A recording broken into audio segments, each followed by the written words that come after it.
comfortable. Holy shit. Stay. Alright. Second warm?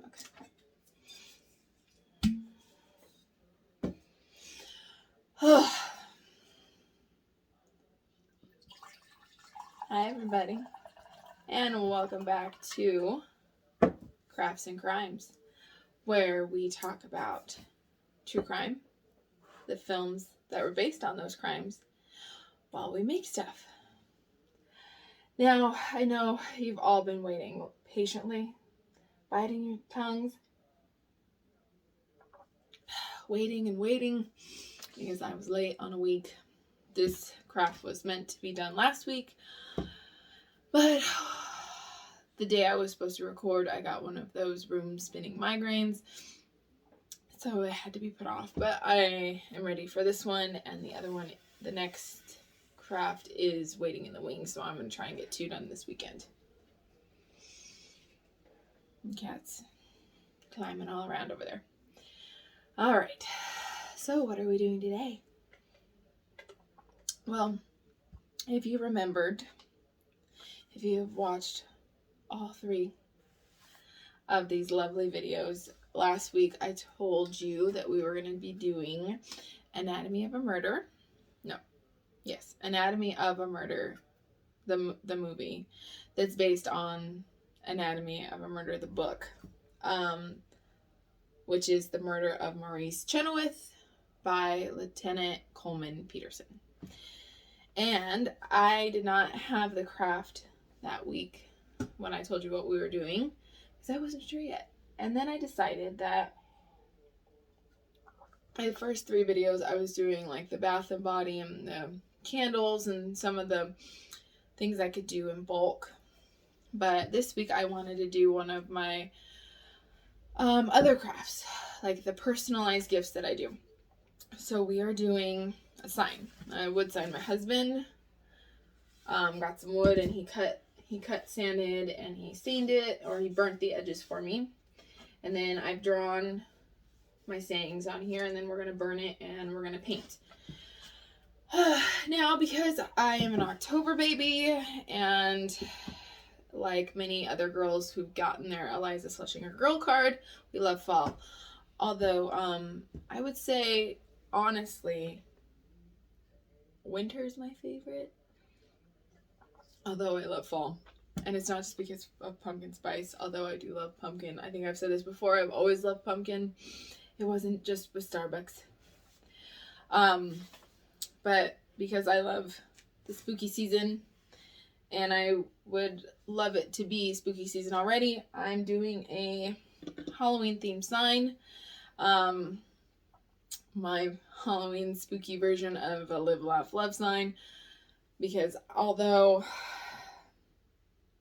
I'm nothing against Live, Laugh, Love if that's your game, but that's not the kind of sign I want to put up. So I decided to do Practical Magic, which is probably in the same realm of Live, Laugh, Love, but the spooky version. We're doing the always throw salt over your left shoulder, keep rosemary by your garden gate, plant lavender for luck, and fall in love whenever you can. So I have the sayings that we're going to burn. I have some images that I'm going to burn and paint to emphasize the colors. And that's what we're going to be doing today. And I'm really excited. And it's been sitting. I had it ready to go. And it's been sitting, and I just haven't had a chance to record until this moment. So now we can. Yay. I'm very excited. So this is heating up. Yeah, it's almost hot enough. And I've been so excited. I had all of these stories that I wanted to tell you from work, because work's been crazy. I had each one, I was like, oh, I gotta remember that night to tell. Now I can't remember all of them, but I do remember. I remember there was one I was gonna do the night, I was gonna film it that night, but I ended up going to bed. So before we get started, I will give you this one story about a lady who wanted to question my abilities as a bartender. It's very irritating.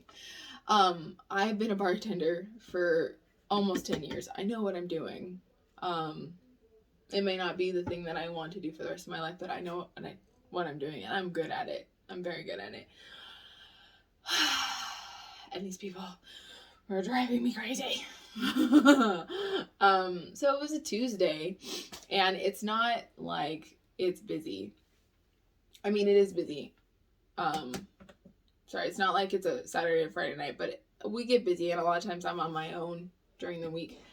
So I'm only one person, and I've got a pretty big bar to handle. And this group of 4 people came in, and they were irritating from the start because they were just really unorganized. They started ordering before everybody sat down, and they just wanted to get their food because they didn't want to wait 20 minutes for a table when there's open seating at the bar. And so one of them she just said, I just want buffalo wings. I'm like, okay. Well, there was one of the people in their group looked like a baby. It's 18. Well, actually, it's all ages now, but it's an all ages casino. But you still have to be 21 to sit at the bar, so I needed to ask for everybody's ID. And that person who looked like a baby did not have their ID on them, so I can't verify that you're 21. You telling me that you're 21 does not work. I need to verify it. Not that I care. I really don't. If I had the choice, like, you could drink at 18, that's not, like, I don't really care, but I care about my job. You're going to pay my bills when I get fired if I serve you and you're not 21. Like, no, you're not. You don't care. So, bleh. So they couldn't sit at the bar, and I told them that we have these 2 tables that us at the bar sometimes take if we're slow, and there's more than one of us, so I was going to take them. I could say, like, I could take you to this table, I'll take care of you, you can all sit together. Like, no, we just want to eat and leave. Fine. Just eat and leave then. But he still can't sit at the bar, so he just went and sat at a table, and we had a waiting list, so he just took up somebody else's table and was charging his phone, and I'm like, fine, okay, whatever. It is what it is. And so then one of the other ladies, so I checked their IDs, and then the other lady wanted to order a drink. I'm like, okay, cool. She ordered a sidecar. I'm like, okay. So I made her sidecar, and which is Hennessy and Grand Marnier or Cointreau, depending on the level of how much money you want to spend, because I use Grand Marnier, but it's a little bit more expensive. And it has a little bit of lime, a little simple syrup, just a little bit. I have people who sometimes order it as a Hennessy margarita. But it's usually in a martini glass. So I gave it to her, and we have measured pours. It's casino, or like when I used to work at the airport, we have to measure it. And even here at the casino, most of our stuff, we have a spout that it does the mechanic pour. The Hennessy doesn't happen to have a spout right now, so I had to use the jigger, so it is measured. Everything's measured. And when I gave it to her, she was drinking it, and then I made a lemon drop, which has more mixer in it. And it was a raspberry one, so it also had extra stuff in it as well, so there was more liquid in her martini glass, so it was more full. And she said, this just tastes like juice. I'm like, well, we have measured pours. And she said, well, how come that one has more in it? Well, that's a lemon drop. It has more mixer in it. And then she says, well, can I just get a French connection? But she still had a drink in front of her, which I could give, but you can have 2 drinks at a time, so that's not the issue. But she's like, can I just get a French connection? Can you make a French connection? I'm like, yeah, I can make a French connection. I'm like, well, what is it? And I'm taken back, like, really? It's Hennessy and Grand Marnier, but it's just by itself. And normally, the way I was made it, especially for, like, I have a couple regulars who like it the old-fashioned way, heated in a snifter, either just a snifter neat or the heated snifter on top, like hot water, and then in a snifter, and then you put the other snifter on top, and it heats it, so it's like warm and like cozy. But you can have it on the rocks, and you can have it in a martini glass if you'd like, but that means you want it straight up. I'm like, okay. So they each ordered one, and I asked them, so do you want it neat? And they said, yes, I want it neat. Okay then. So I made it neat.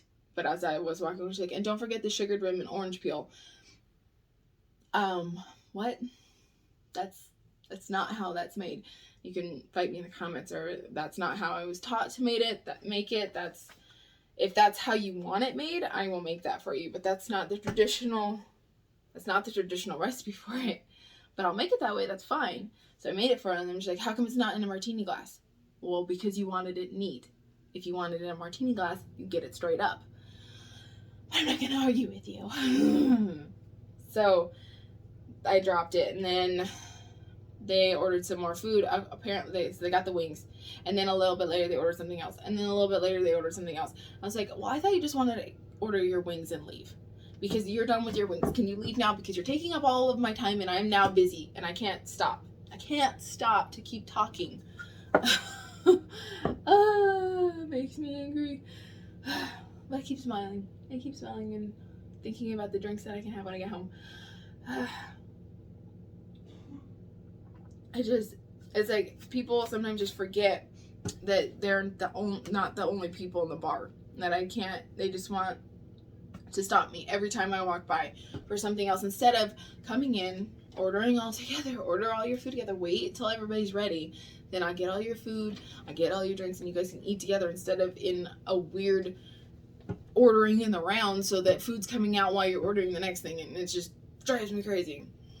So they ordered that, and then they wanted to split the bill, and then they forgot that they had the rewards card, so then I had to put their discount on it and then redo it. So they finally left, but it just made me mad. And then I was busy, and I kept running in my head. I was like, that's not how it's made. That is not how it's made. That might be how she wants it made, but I know that's not how it's made. So, and I kept running in my head, and I was too busy to stop and look it up. And finally it slowed down, and we have one of those bartender Bible books, and I looked it up, and I was satisfied to know that it did not call for that, and I just felt justified in that moment. But there's my story for the week. And I have plenty more, and we'll have plenty to come, but those will be like the palate cleansers of the sadness when we talk about these cases. And I felt good about getting that out, because then when you guys go to the bar, you'll know how to order. And, you just won't drive your bartender crazy, because your bartender also has a life and also has dreams outside of being a bartender. And, if you do these things, you'll help the bartender be happier, and you'll get better service. Okay. All right, so let's get on with this today. So I'm really excited to make this sign. Okay, so I'm going to do a little bit on the case first, just because, again, it's the movie mirrors it very closely. They changed the names, of course, but the book was written by, I gotta get his name. I have it. Oh, John D. Volker. But it was under the pen name. Where's his pen name? I have the book. Why? Jenny.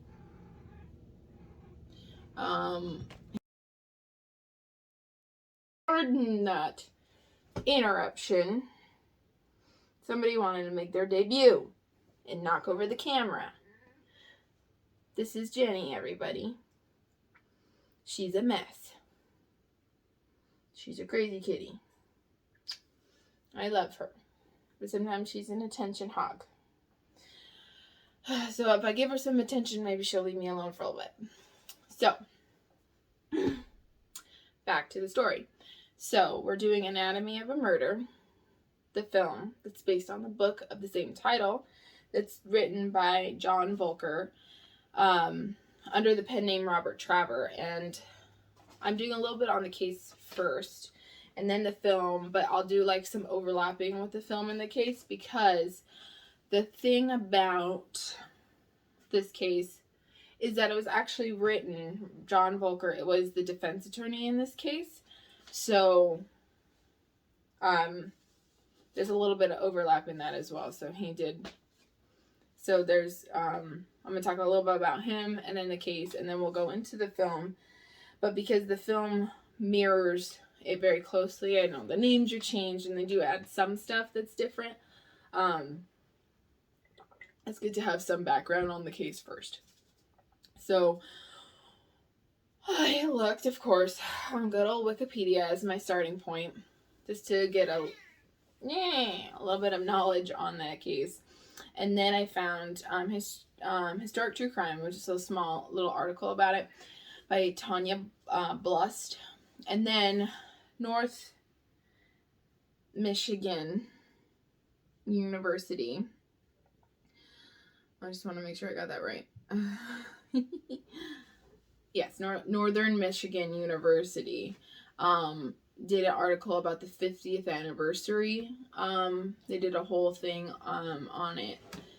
I read a bunch of transcripts from the case, and they had an interview from the last living juror. So that was really interesting to listen to. Cat, your hair is everywhere. Good thing I'm not making body works today, because at least you can just burn off the hair, right? So I looked through the courtroom transcripts from that, and I read, I listened to the interview, and then there's some really cool photographs. Not cool, but interesting photographs as well. So I'll post that on the Instagram and Facebook, so you can check those out. Here we go. But I'm really excited to go over this. Here we go. This is in my way. Gotta love a lefty, right? Come here, cord. All right.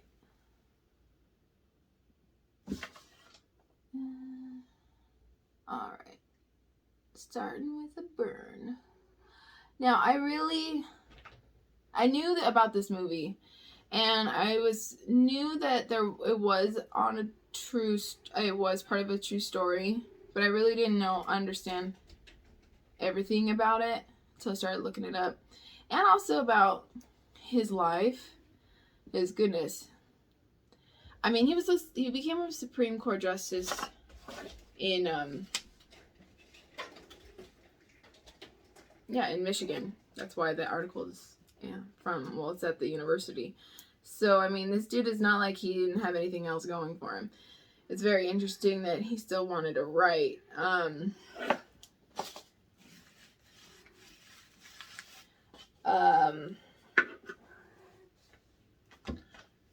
Like, he has his own, like I said, it's a very interesting story. He definitely probably always wanted to be a writer and just went into law. This is interesting. For some reason, probably. Ow. Splinters. Probably because somebody said don't. You gotta have a fallback plan. But although his it's not like his law career was so shabby. He did a lot of. He did definitely do some noteworthy stuff as an attorney.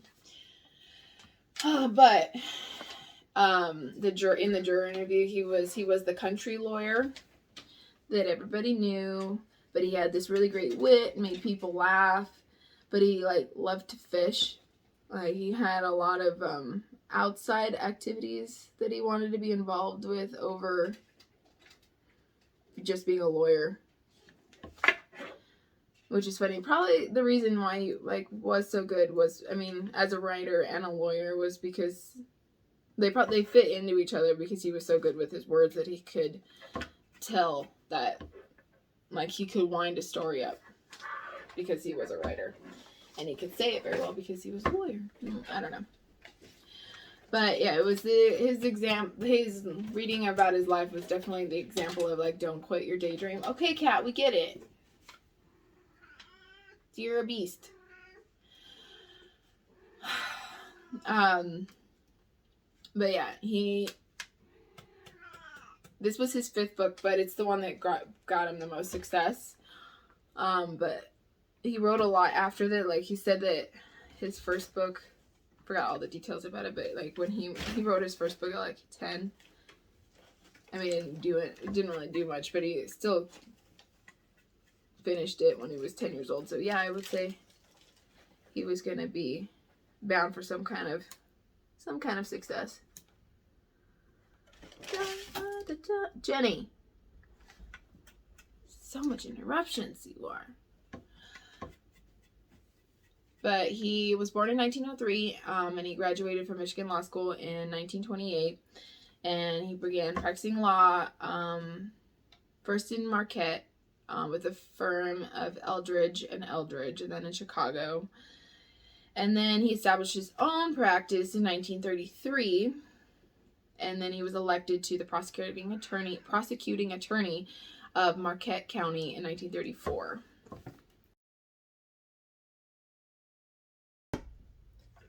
I had to go let her be in the living room because she did not want to cooperate. Normally she's really quiet, so and I can record with her in the room, but she did not want to behave today. So I let her go play elsewhere. So we'll continue on.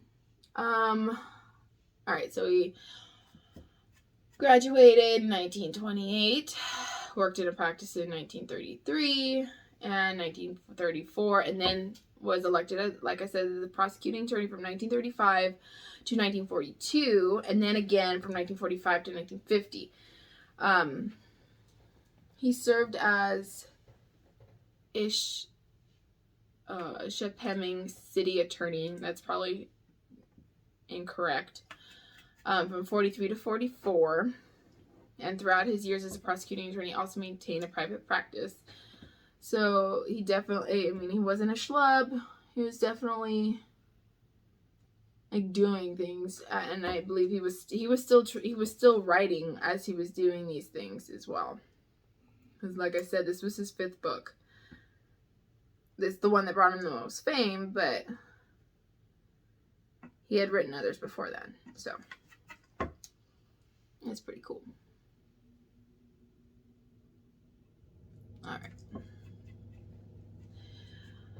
Alright, but after defeat by Edmund Thomas in the 1950 election, he returned full-time to his private practice.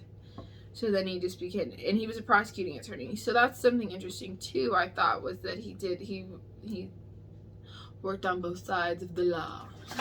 Not as a criminal, but defense and prosecuting attorney. So it just seems like you see both sides of it. Right, interesting. And then because he was a prosecutor, he could, when he defended people, he could think through the eyes of a prosecutor as well, which also makes him like knowledgeable in writing as well, because he could get into the heads of all of the characters in his story. Although he did live the story, but he could really get into the head of the characters he was writing based on those people.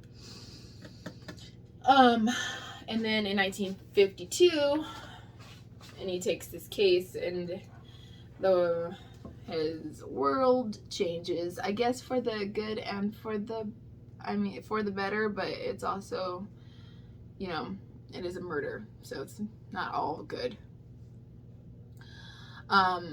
He takes this case. This is Lieutenant Peterson, who's on trial for killing it says Mike, but why did I say Maurice? I think Maurice is the film. One second, let me just check this.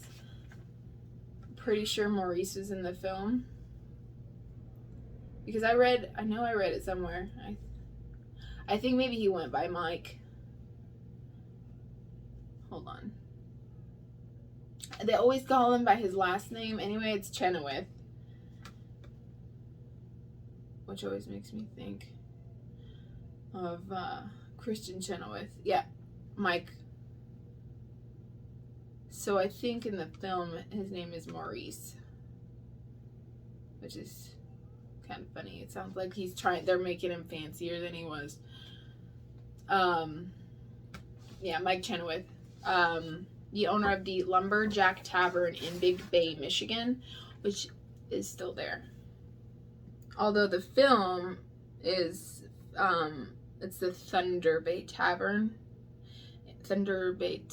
Inn, which is also still there. They just filmed it down the street, but they have pictures.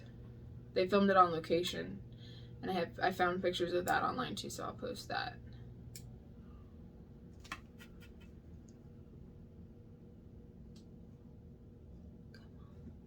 I'm gonna need to change this bit.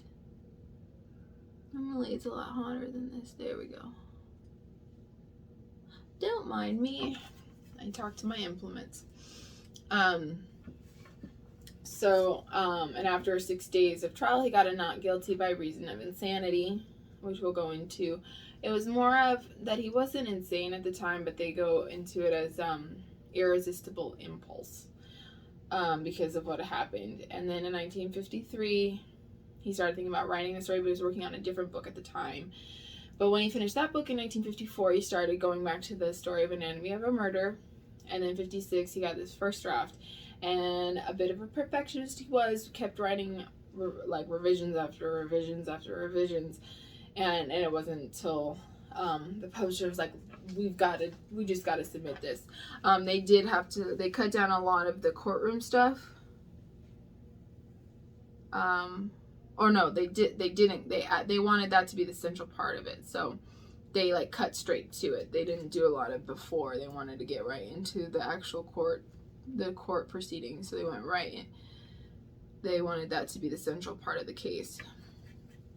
But it's like after 3 drafts, it was finally submitted. But then at the same time, like the same day he got his book accepted for publication, he was sworn into Supreme Court Justice, December 31st, 1956. So to take him to like 2 years to finally get written and published. And then, accepted to be published. Took another 2 years before it was published. And it was an instant hit. And then they got the film rights. They did the film in 1959. And then they turned it into a play. And it opened in 1963. So it was all over the place. And now that he had income from all of this, then he was like, yeah, in 1960, before the play opened, but in 1960, he was like, I've got this income. I'm gonna resign from law, and I'm gonna fish, and I'm gonna write. Like, where'd you go, dude? Like, do what you want to do. And he would write books and essays on fishing and other law things and other like novels, and then he would pass away in 1991. But it's like 30 years. He had 30 more years, right? 60 to 90. Yeah, 30 more years of just doing what he wanted to do. So it's weirdly one of those inspiring, just keep plugging away at those dreams. Sorry, it's very difficult trying to craft writing stuff when you're left-handed and everything is set up. I have it set up. I hurt myself in this way. I should have, but I don't have an outlet on the other side. It's all on this side, so it's not like I have an option to put it on this side. But I could put my wine on the other side. There we go. Okay, so here, let's get into the crux of the case now. I have a little bit of background on the writer. I just thought it was interesting to talk about him because he is essential and a central part of the case,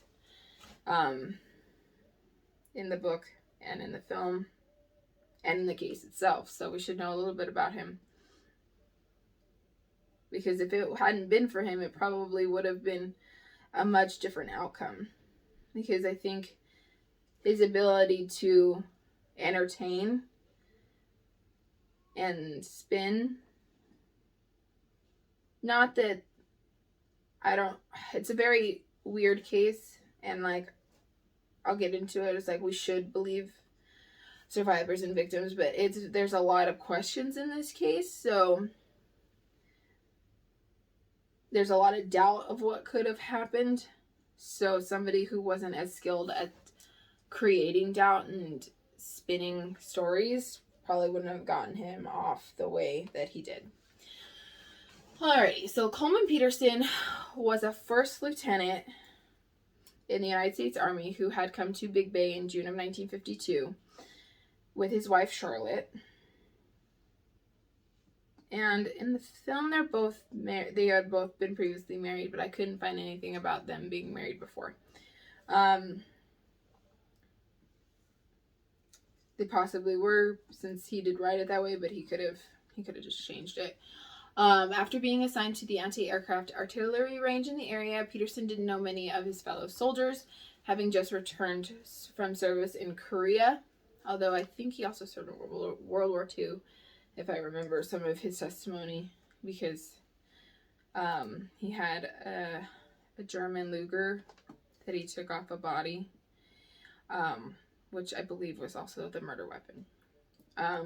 Well, we'll get into it.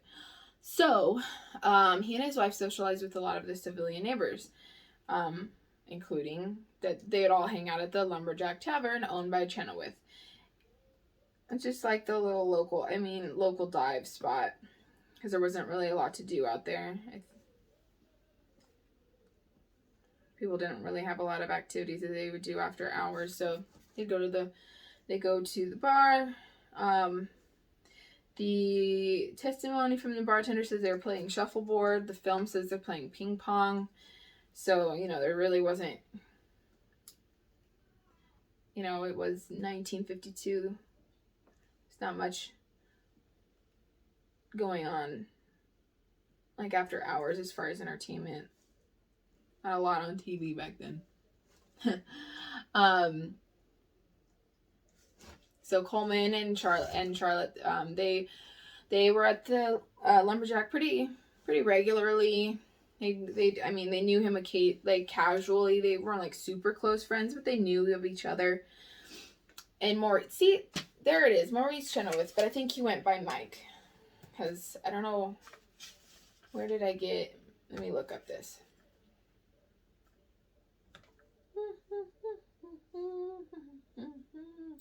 Okay, so Wikipedia has it under as Maurice, but the other article says Mike. So I'm thinking he went by Mike.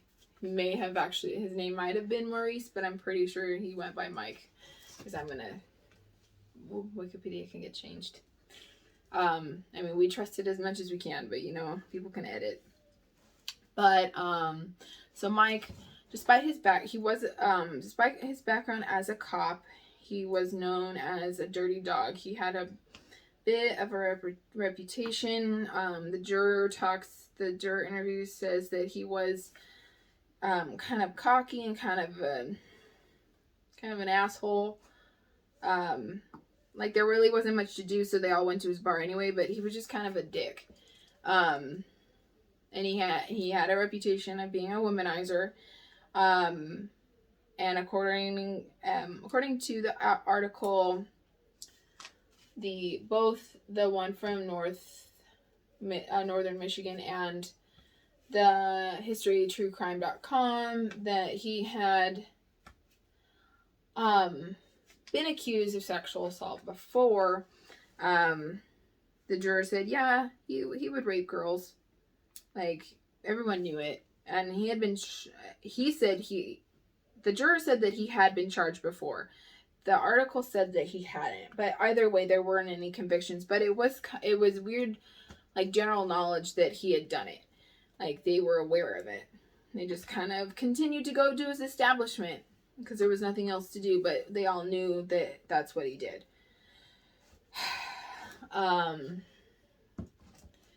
But he never, like I said, they said that he was charged, but he never stood trial, and he wasn't convicted. But he was pretty arrogant and disrespectful to everybody, but people still went to his bar. Because there really wasn't anything else to do. And then according to Charlotte's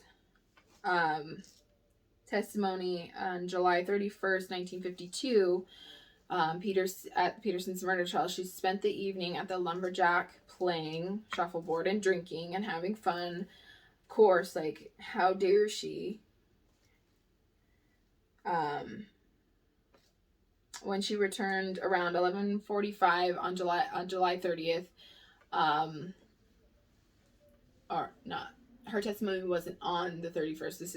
It happened on the 30th and 31st. So when she got home at 11:45 on July 30th, to her trailer that she shared with her husband, Lieutenant Coleman Peterson, she was hysterical and crying, and she told she told her husband that Chenoweth had offered to drive her home. However, instead of bringing her home to the trailer, there we go.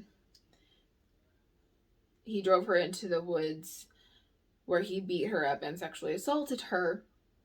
And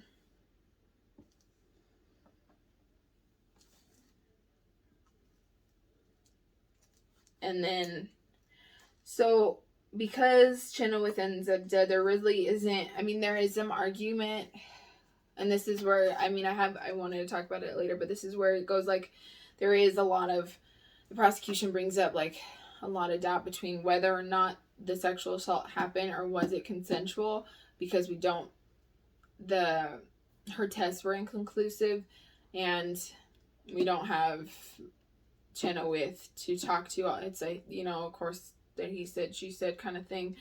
We, you know, I definitely think we should believe survivors, but there's like, and even the way the movie depicts it and the way like he wrote it, I mean, the way he lived it and experienced it, there is some doubt about what actually happened that night.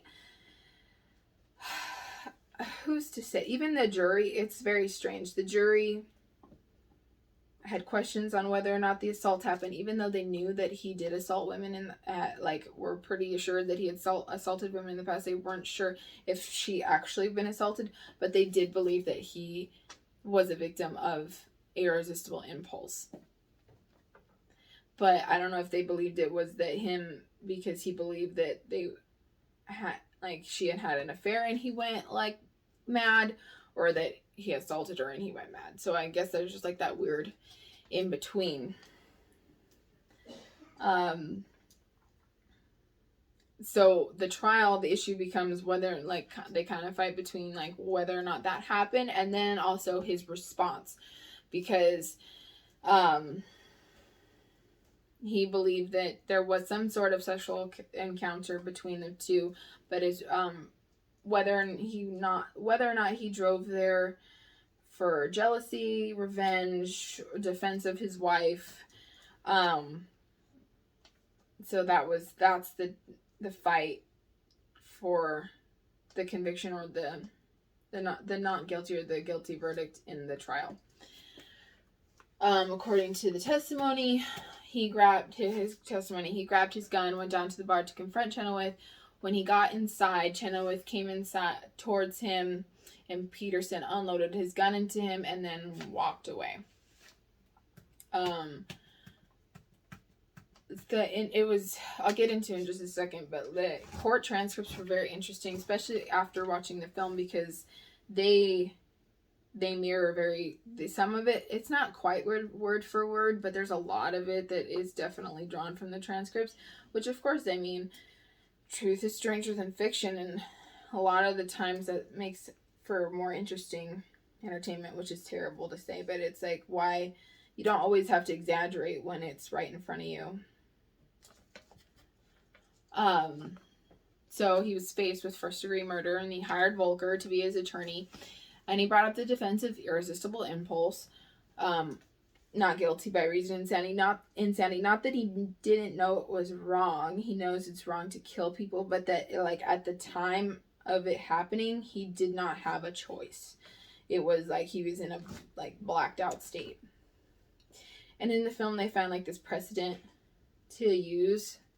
So, of course, they were able to bring it up in court.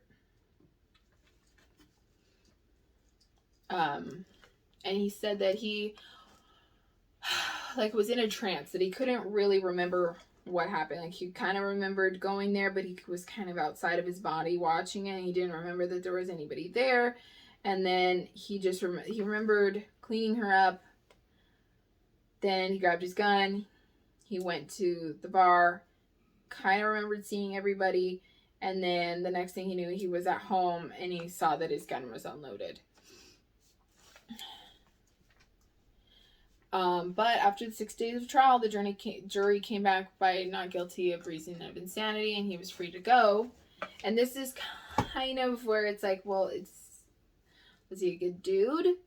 Or did he, I mean, or was he playing Volker? He skips out on his lawyer bills. And they do it in the film too. He doesn't pay for his bill. I mean, not that like he in the film he charges $3,000, which in 1952 money is like, that's got to be. I should have looked that up, but it's got to be a lot. $3,000 today is still a lot of money. But I couldn't. So he might not have had the money, or maybe he just was a bit of a con artist as well. So it's very strange. But it's not like he was really, in the film he's hurting kind of for his money, but I think he makes good of it, and he made good of it. And this too, he made lemonade with the lemons and wrote the book and got the rights to it and made money off of it. So, he still won in the end. It's like, who, did somebody just get off of first degree murder? Not that, like, when people hurt somebody who's close to us, we shouldn't do that, of course. We might feel like we want to, but, we know that we shouldn't, so. It's a very weird, difficult case. The film did very well, but there were some lawsuits from the real victim's daughter, because she said it went too closely with the trial, and I have to say that it did go very, very closely. The names are changed, but they did mirror a lot of what actually happened in the film, and they didn't portray the women in the nicest light, and I kind of agree with that too. Although I wasn't there, so I don't really know how the women actually acted, but the way that they do portray them in the film is questionable. I don't know. Like it just brings doubt to some of the stuff that's said because of the way that they act. Mostly the Charlotte character, you're like, eh. But when we get into it, it's like we don't know how people react to this trauma. Everybody reacts differently to trauma, so we can't really say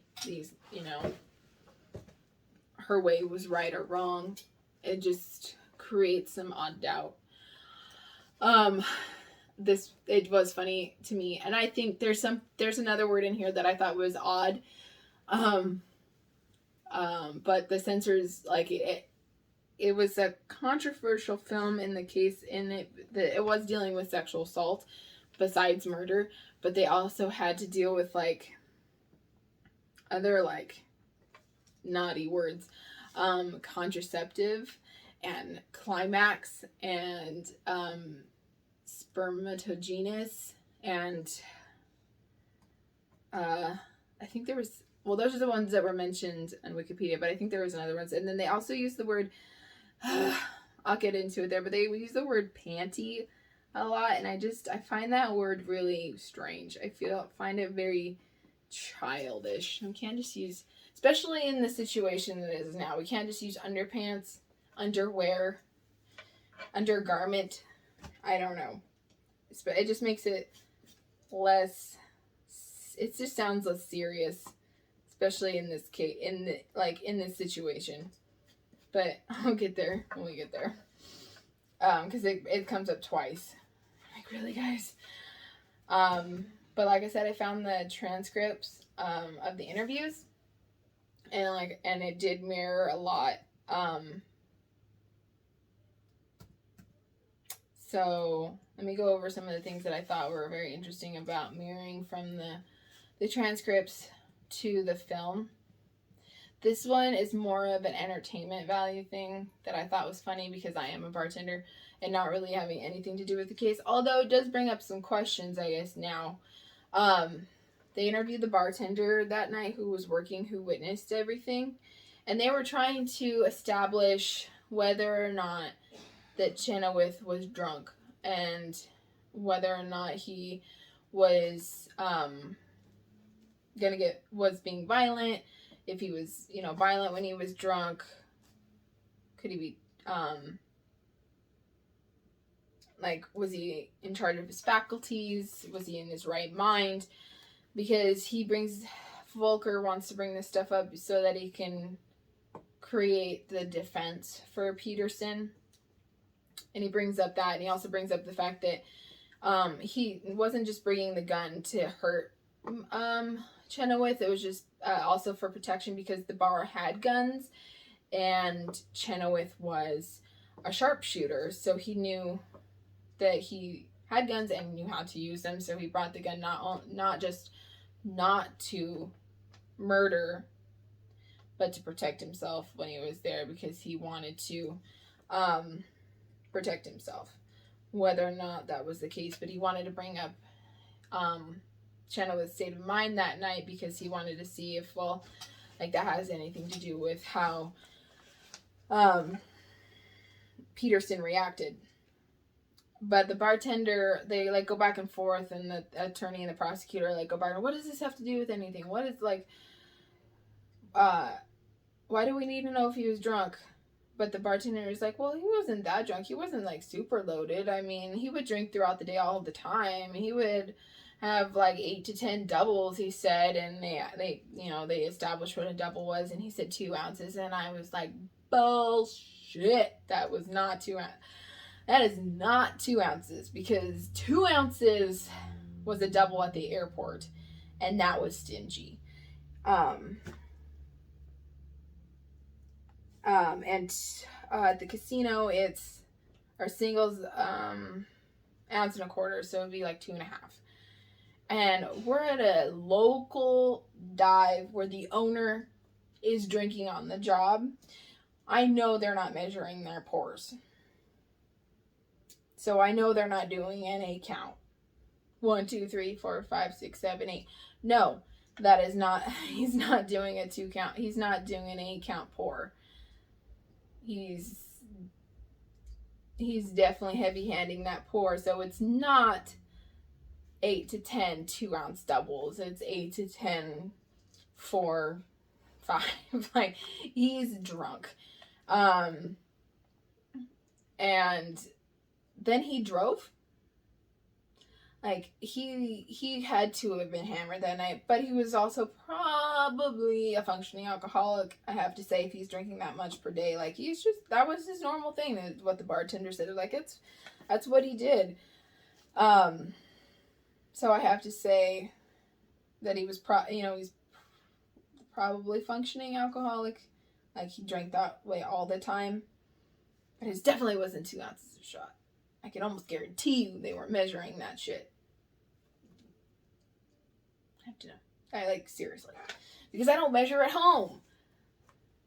I know he's the owner, but he's pouring for himself. So I know he measure for, oh shit. He may measure for other people, but he's not measuring for himself. I can almost guarantee you that. In a tiny little, locals dive bar. Yeah, no. Whatever. End of rant. But also he drove her home that night. He actually did drive her home. I mean, what if he didn't even drive her home? What if she just went home and he was mad at her for making up, and she just made up that story? There's weird questions and the prosecution likes to bring up. Sorry, guys. Oh, I have to adjust. Come on, cord. Work with me. But whatever.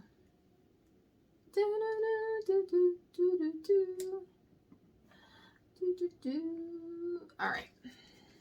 So, he shouldn't have been driving, that's for sure. That made me irritated, of course. But what I was like, you lying on the stand. He's definitely not 2 ounces, for sure. And then there was testimony on the psychologist who examined Peterson in the hospital.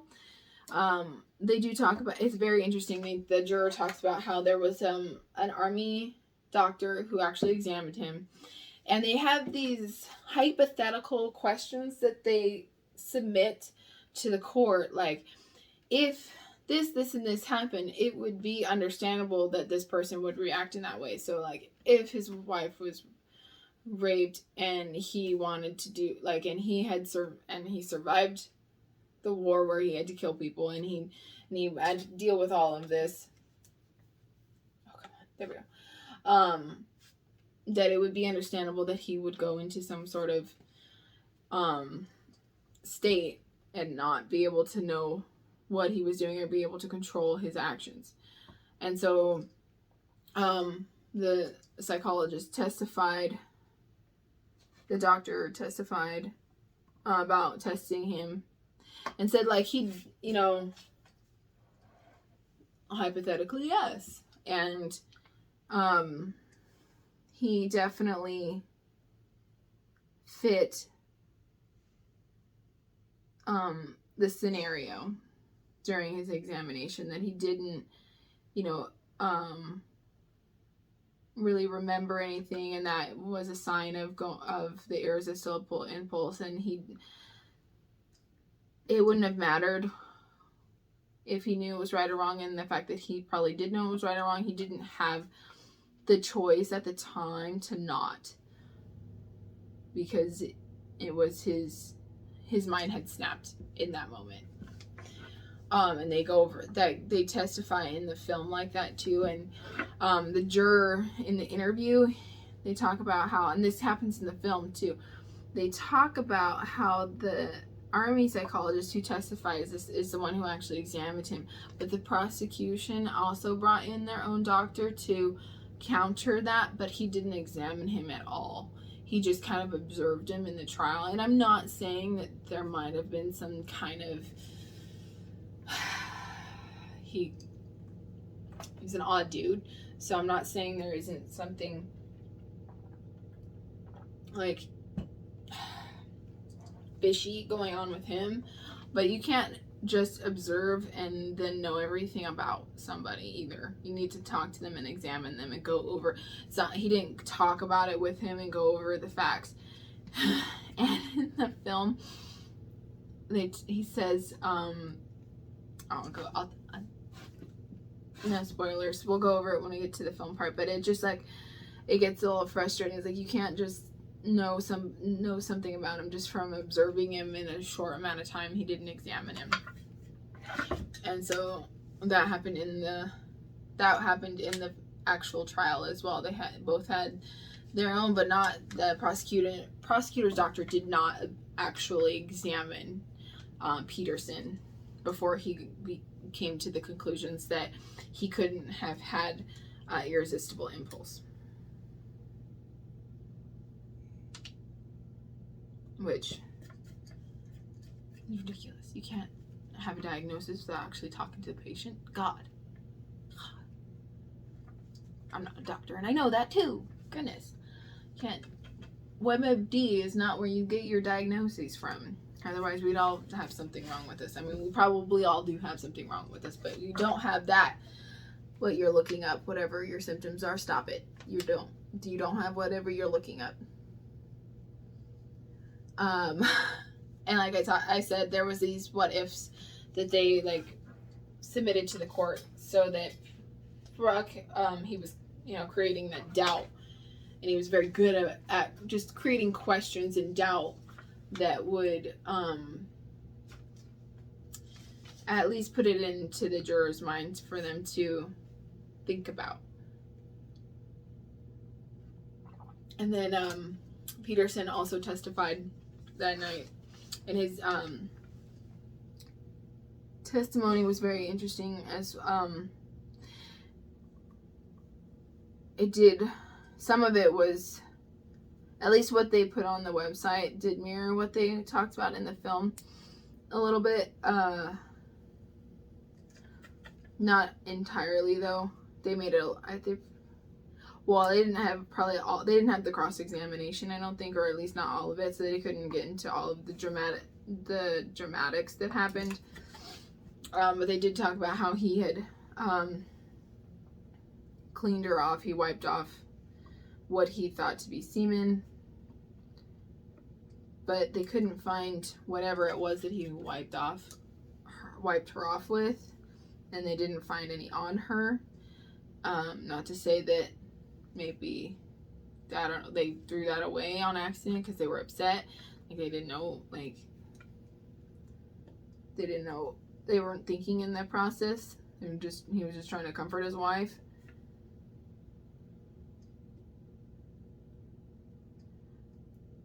Or maybe he didn't actually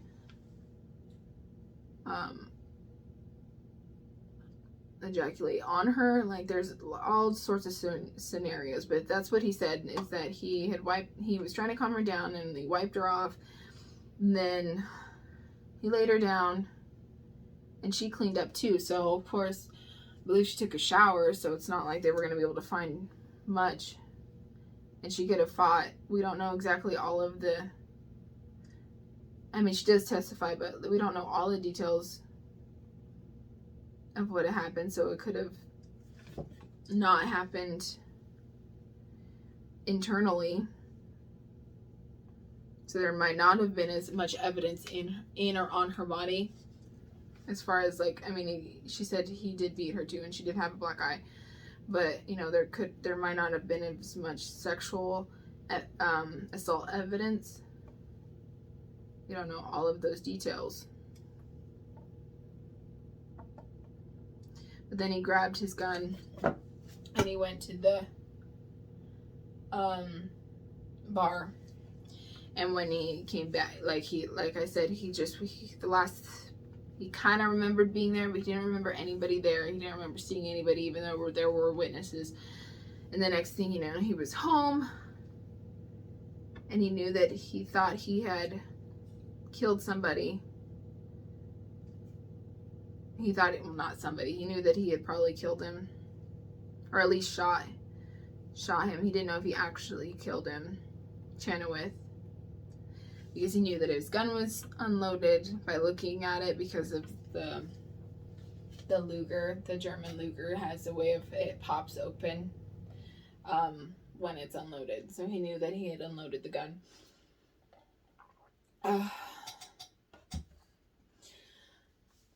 And then he went to the guy who, like, the groundsman for the trailer park that they were at, who also happened to be a deputy sheriff. And is that part of it? I know that, like, he turned himself in too. Like, it's not like he had, like, tried to get away with it, which is another, like, weird thing in his favor. Like, he knew that once it was over, he was pretty sure of what he had done, but in the moment he didn't. So I guess that's probably why the jury, and because he did, you know, he did confess and turn himself in, so it's probably one of the reasons why the jury was persuaded into the irresistible impulse. He didn't, like, try to run away and hide from it. It happened right away. But I just think it's weird that, like, they didn't believe, they knew that Mike Chenoweth had allegations of sexual assault, and according to the juror, had been arrested, not charged and not convicted, but, like, they knew it, but they kind of blamed her, which is very irritating. Like, you know, like, she went with him that night to get a ride home, like she said, and everybody there was like, well, you know what you're getting into when you go with that guy. It's like, what? Are you kidding me? Like, that, just because she's having fun that night, like, yay, she gets to have fun. Maybe, you know, we don't know how her home life is. Maybe that's her, like, he was sleeping that night and she went out and that was her one night to have fun. We don't know. We don't really know all those details. She's not allowed to have any fun at all. And just because she's having fun, that means it gives him the okay to take advantage of her.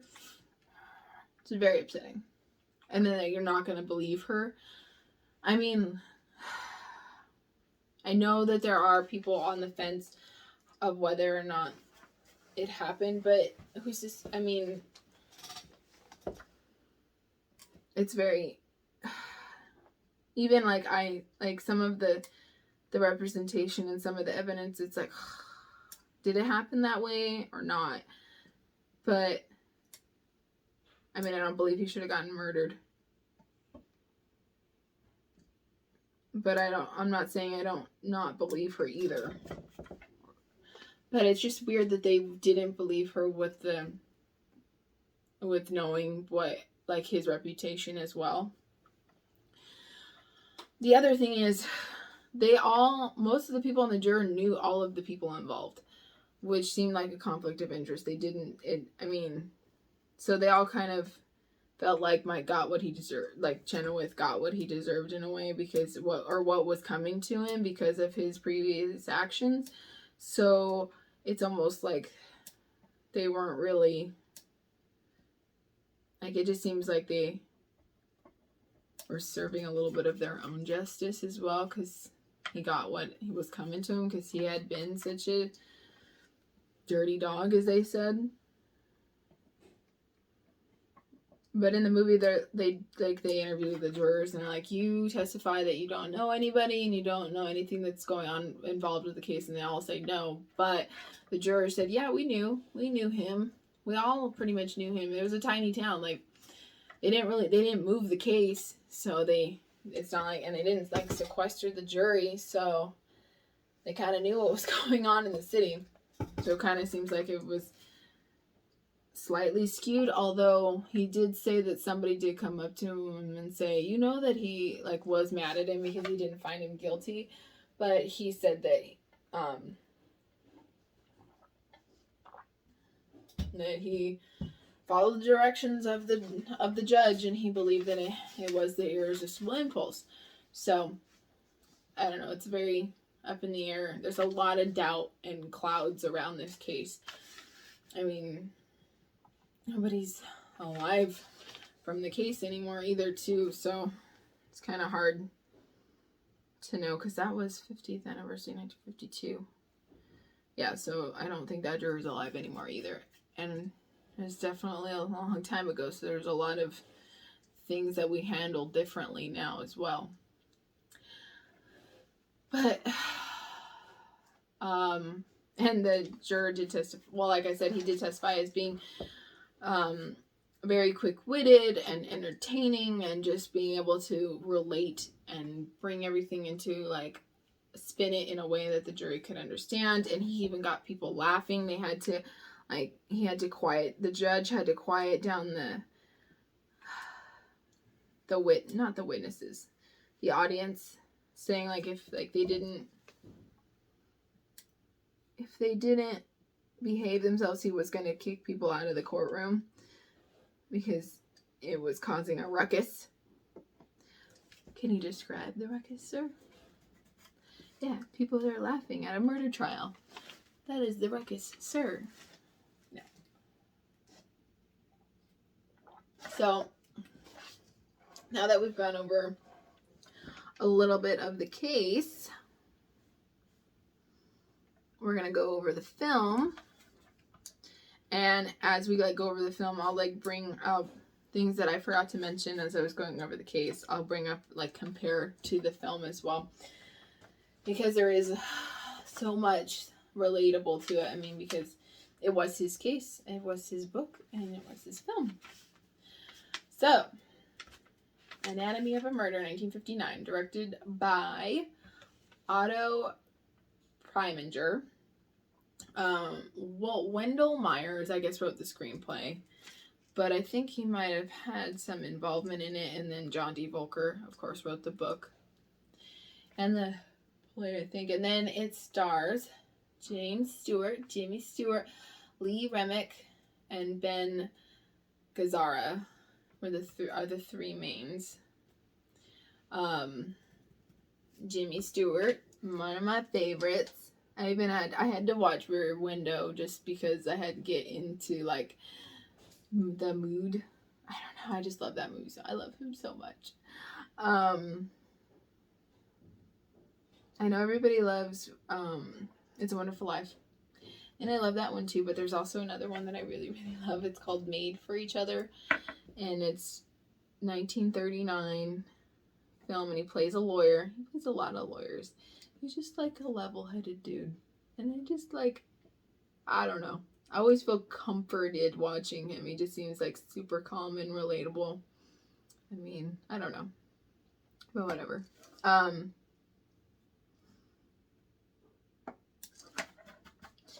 But where he plays a young lawyer and he's married and he has a kid, and it's like it's kind of a Christmassy movie, so I really love that one too. But anyway, like one of the ultimate good guys kind of thing. Like you're always on his side, which is weird because he's a defense attorney, so you're like, are you getting somebody off away with murder, but I still like you? Like he seems like such a good guy. And then Lee Remick plays Laura Mannion, who is the Charlotte character. And I love her too. One of my favorite ones of hers is Days of Wine and Roses, where she plays, she's married to, now I want to know, Jack Lemmon, I want to say, let me look it up now. Dun, dun, dun, Jeopardy music, Days of Wine. There it is. Yeah, Jack Lemmon and Lee Remick. It's a really dark, it's a sad movie, but it's a good movie. They're married and they, both become alcoholics, and then he decides to get clean and stay clean, and she's not ready for it, but it's a really good movie. She does a really good job in it. I recommend that one. If you're a Turner Classic Movie person, you've probably already seen it. If not, it's one for your list. But I really love that one. And then, two things. There's two people. Before I get to Ben Gazzara, which is because I want to get... He plays Lieutenant Frederick Mannion, who is Lieutenant Coleman Peterson. Which I'll get to him in a second while we're going through, because when he's introduced, you're like, why don't I like him? And then I realized why, but I want to get to it when he gets introduced. But then the guy who plays Paquette, who is Alphonse Paquette, the bartender, is Murray Hamilton. And you sit there and he testifies, like, so irritating, because he's defending this dude, which is a possible assaulter, which I guess if he isn't somebody who's assaulted somebody, I guess it is, but the way that they talk about him, it's like he probably did it. It's the mayor from Jaws, so it's like he's defending him like he defended the shark from Jaws and wanted to keep the beaches open. So like, oh, so irritating. I love Jaws too. I can watch that movie over and over, but he drives me nuts. Oh God, he's one of those faces. Like, I know the actor is not the character, but God, plays it so good you just want to punch his face. Anyway, so it starts off, and like I said, I'm gonna get into who plays Ben Gazzara. Not who plays. I'm gonna get into who plays, and if you know who he is, you'll already know what I'm gonna say. But I wanted to say it when I actually get to the introduction of his character. Okay, so we start off, and just as John Volker, he's Peter. Oh, sorry, I forgot who. He doesn't play James Volker. He plays Paul Beegler, the lawyer. So Mr. Beegler is the lawyer in this. So it starts off Mr. Beegler coming home just like Volker would from a fishing trip, because he loved to fish.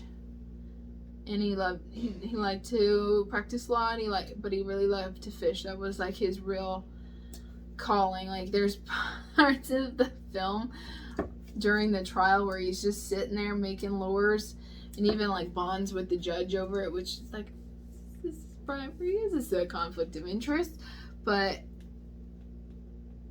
it's just entertaining. Like, he just knows how to talk to people, and I guess, I mean, you could say it's manipulative, but I don't think I don't think he did it in, I guess so. But I like Jimmy Stewart, so I guess it's okay. So he gets a call. He comes in, and he doesn't have a phone, so he doesn't know what's been going on for the last couple days. And he gets a phone call about this murder case, about this lieutenant and his wife who'd been assaulted, and that he had murdered the person who assaulted her. And he said, okay, I'm gonna come hear the case. I'm gonna come down to the jail then in the morning and talk to them about it. And his friend, who is an alcoholic, but he's also a lawyer, is there with him that night. They play some jazz on the piano and are drinking some scotch, and he tells them, you gotta take this case. This is gonna be a big case. It's a good money, it's good exposure. And it's like, okay, I guess. But I just love the way that they talk about it, because it is like 1950s like slang. And he talks about him. It's like he plugged him. He died of lead poisoning, and he plugged him. And it's just like, I don't know. I know I should be more serious about this, but I don't know. They do make it a little bit comedic. You know, you have to find, I mean, we know that it's sad. We have to laugh through the pain. Otherwise we'll cry, I guess, is the thing we say. And I went over this before, but we want to believe the survivors. Of course, we want to make sure that the right people come to justice. But there just is a lot of clouds or doubt clouding this case. It's just a lot of stuff up in the air.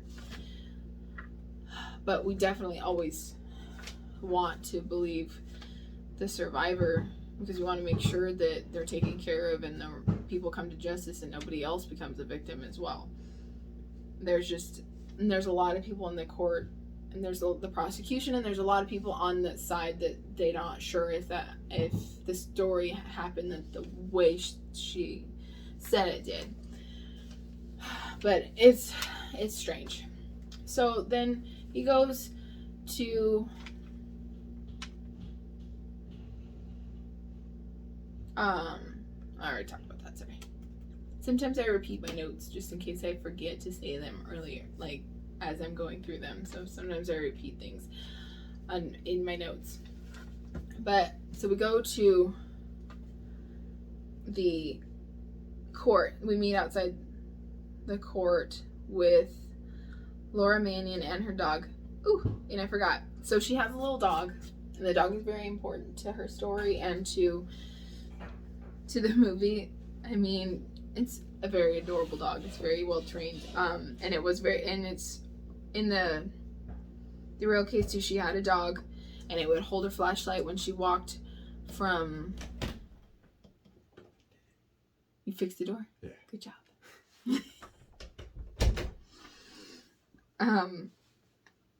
When she would walk from their trailer to the barn, like, he would hold a little flashlight. He would come with her everywhere, and he even he testifies in the film and in the real case about how, like, he held the light for her. And there were paw prints in the film. They talk about it, but like there were paw prints found outside where the attack would have taken place. There were little paw prints in her story that the dog got thrown out of the car and was running around during the attack. So there were paw prints found on the ground. There's something in my eye. God. But the dog's adorable. Dogs always make it better. Stinky Bear. Isn't that right? She's knocked out. Okay. So when we meet her, she's with her dog. She has sunglasses over her black eye. And she's flirty and upbeat, and she has her composure. And like I said earlier, we can't judge about how people react to trauma, because we are not in that situation. We don't know. And she could be putting on this front of it, trying to make herself feel better. Or like they've shown, like, in films where they go the opposite, like, I'm fine. Then like they just like put that wall and just go for it and go and put themselves in more risky situations. because because of what their trauma put them through. So we don't, you know, just because she's acting that way doesn't mean, and she continues to drink and have like flirt and stuff, doesn't mean that she didn't go through that attack. But I think it's a way to put doubt on the jury and in the case that she's acting this way and not like a victim. But again, we don't know how somebody would react in that situation unless you have been in that situation. But everybody reacts differently. Okay. Plus, her husband is in jail for murder. So that is something else too. Like, again, we don't know how you might react to that. So it's hard to say. You can't just she could just be in complete shock and just pushing it in complete denial. But there's also, like, she does act differently when they go into the prison. This is when she feels like she, I rewound it and watched it a couple times. It's like she had been really bubbly the whole time, and then when they go in and her husband's there, the person who defended her and she's with, that's when she becomes uncomfortable. That's when she becomes quiet, and she tries to kiss him, and he's kind of standoffish and he's kind of distant. He doesn't really engage. And he just kind of like pushes her away, and she just leaves. And so that they could talk. But it was just like there really didn't seem to be a lot of love there. And he gives off these wise guy vibes. Wannabe wise guy. Like, and he's like, I have the unwritten law on my side because the guy raped my wife. And of course, like, if somebody hurt somebody that you loved, we'd all want to hurt that person back, but we know that we shouldn't do that. But we know, like, we can relate to those feelings. But there's this cocky confidence and no remorse. And I guess you could say he doesn't have remorse because he doesn't really remember it, but he did turn himself in, but he doesn't really have, and the fact that he is he's a soldier that got back from war who probably didn't talk about what he had dealt with during that war. So, I mean, he's probably got a big wall up himself. But again, his behavior's odd. And I was like, why am I getting weird vibes off of him? So, and I was like, why does his face look familiar? And the reason why I didn't realize right away is because this film is in 1959 and he's a lot younger. But I looked it up. I was like, why does he look so familiar? And why am I getting bad vibes off of him? He plays the bad guy in Roadhouse. You know, Swervy McSwerverson. You know, what is it? Life is but a dream that he's listening to, and he's like swooping all over the dick from Roadhouse. Yeah, that's him. That's who's playing Lieutenant Mannion in the film. Like, so of course I'm getting, and then of course it's way before that time, but of course, so that's why. But I don't know which one I saw actually first. Honestly, I probably saw this first, but I didn't remember. I didn't put two and two together until I watched it again. But that's probably why I was getting weird vibes off of him. And he seems to play that character a lot. And I know that's not the actor, it's himself, but it's just the kinds of characters he plays gives off those vibes. You're like, ooh, you play it too well. I don't trust it. But anyway, he talks to him and he has him go over the story. He's like, I don't really remember. Yeah, but I'm justified. It's like, yeah, you have a justification, but that's not under the law. I can't defend you because you still did something wrong and you have witnesses, and just because you felt justified doesn't make it okay. I have to be able to defend you under the law. And so he tells him to think about his timeline and his reasons and how crazy he actually felt that night. And he said, I'm going to go talk to your wife about it. And I'm going to get her story that night. And he says, okay, so he leaves. And then we go back to his office to interview Laura, who has gone there straight, and she's just kind of straight after she was at the jail and has just been chilling in his office listening to his records. And it's like a loud, jazzy record. It's kind of like I like it. It's super loud and fast and like kind of chaotic, which is kind of her personality. And she's just kind of like chilling on the couch, still has her sunglasses on with the dog. And I think that just kind of gives off the vibe of her entirely. Kind of chaotic. Not bad, but kind of just chaotic. And,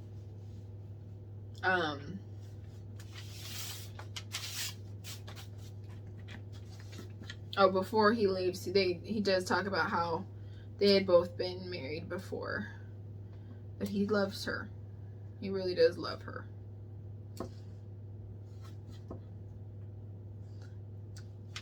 And okay, so we're back at the office, and they start to talk.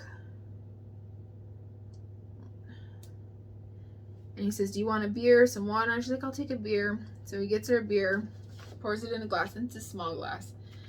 And then she goes, "Can I get some for my dog in the ashtray?"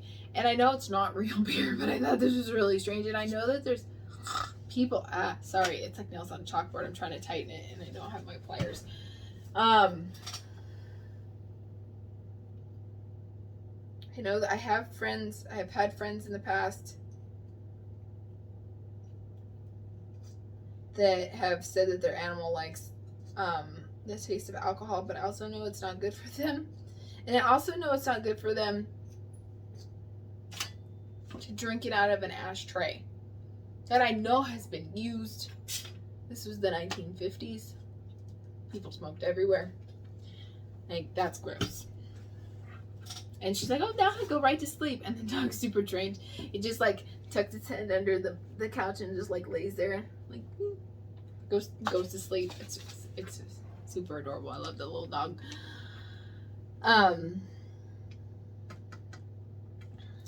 then they continue on with their story. I just thought that was a weird little tidbit that was added into the movie. Like, why do you let your dog drink out of an ashtray? Whatever. So she says that night Frederick had gone to sleep early that evening, and she had been in the trailer all day and just wanted to get out. She was tired of being cooped up. She's lonely and she doesn't really know anybody, so she just wanted to go out and have a good time. So she took the dog and the flashlight and walked to the bar. And so she was playing pinball with Quill. That's the owner. I knew that Maurice didn't sound right. His name must be Maurice, goes by Mike, but in the film his name is Quill. There we go. Quill, the owner, and the man who gets killed over everything that's going on. They're playing pinball and having drinks. And when she gets ready to leave, he offers to take her home because the bears had been out that night. And it's not like she hadn't seen them before, but it was dark. And so, yeah, she offered to take the ride. And I think later when they talk about it, it's like she was just trying to be nice because he had been nice to them. Gotta love that we gotta remember that fuck politeness, right? Like, do I just get eaten by the bears or do I get take the ride? Were there even any bears out that night? But I guess, so she takes the ride, and when they get to where the trailer is, the gate had been locked for the night, like the drive-in gate.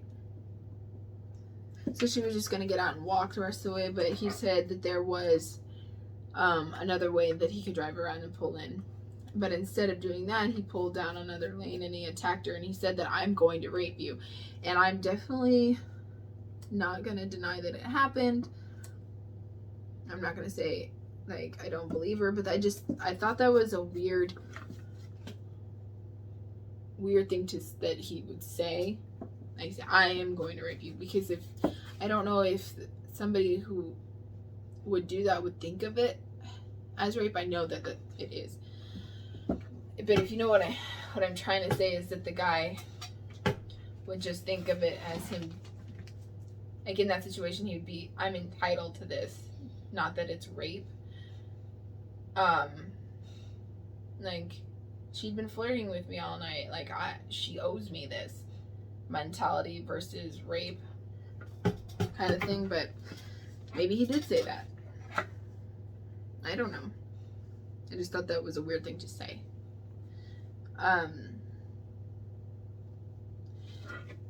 But that's what she says happens, and then she goes home, and that's when he got angry and took the gun and left. So he's pretty sure he's going to take the case, but he's going to have to go talk to Frederick one more time, but in the meantime, he's going to go fishing. The next day he goes back and Frederick says he can't remember anything. He was in a trance the whole time. He doesn't remember anybody there. He remembers being there, but he like saw it outside of his body. He takes the case, but his fee is $3,000, like I said, and he doesn't have any money. But he takes the case. He tells him he's gonna get a promissory note when they win the case, and then they'll get paid. But we all know that doesn't happen. Woo! We got one line done. This might be a two-parter on the craft. Alrighty, so we got the first lettering done here. It's gonna go second. I'm gonna do the outline for the images on each of these as well. We're gonna paint them. I'm gonna burn it, but then I also want to add a little accent paint to the colors, to the images as well. But we're gonna finish the burning first. This might be a two-parter craft, which is fine. Less thinking on my part. There's always so much like, what movie am I gonna do? What case am I gonna do? What crap? That's 3 questions. That's difficult. You know, we have to make too many decisions throughout the day as it is. Now I've got to make these kind of decisions. God, it's difficult. Okay. Okay. So at the end of that conversation, he says he needs to go talk to his wife again. Beagler needs to go talk to Frederick's wife again. And Frederick gets this like kind of jealous look on his face and questioning, like, why are you gonna talk to my wife again? Like, he thinks like he's gonna do something with his wife. He is Jimmy Stewart. I don't know if he was, I'm pretty sure he was a pretty good guy. Like, Jimmy Stewart is not gonna take your woman.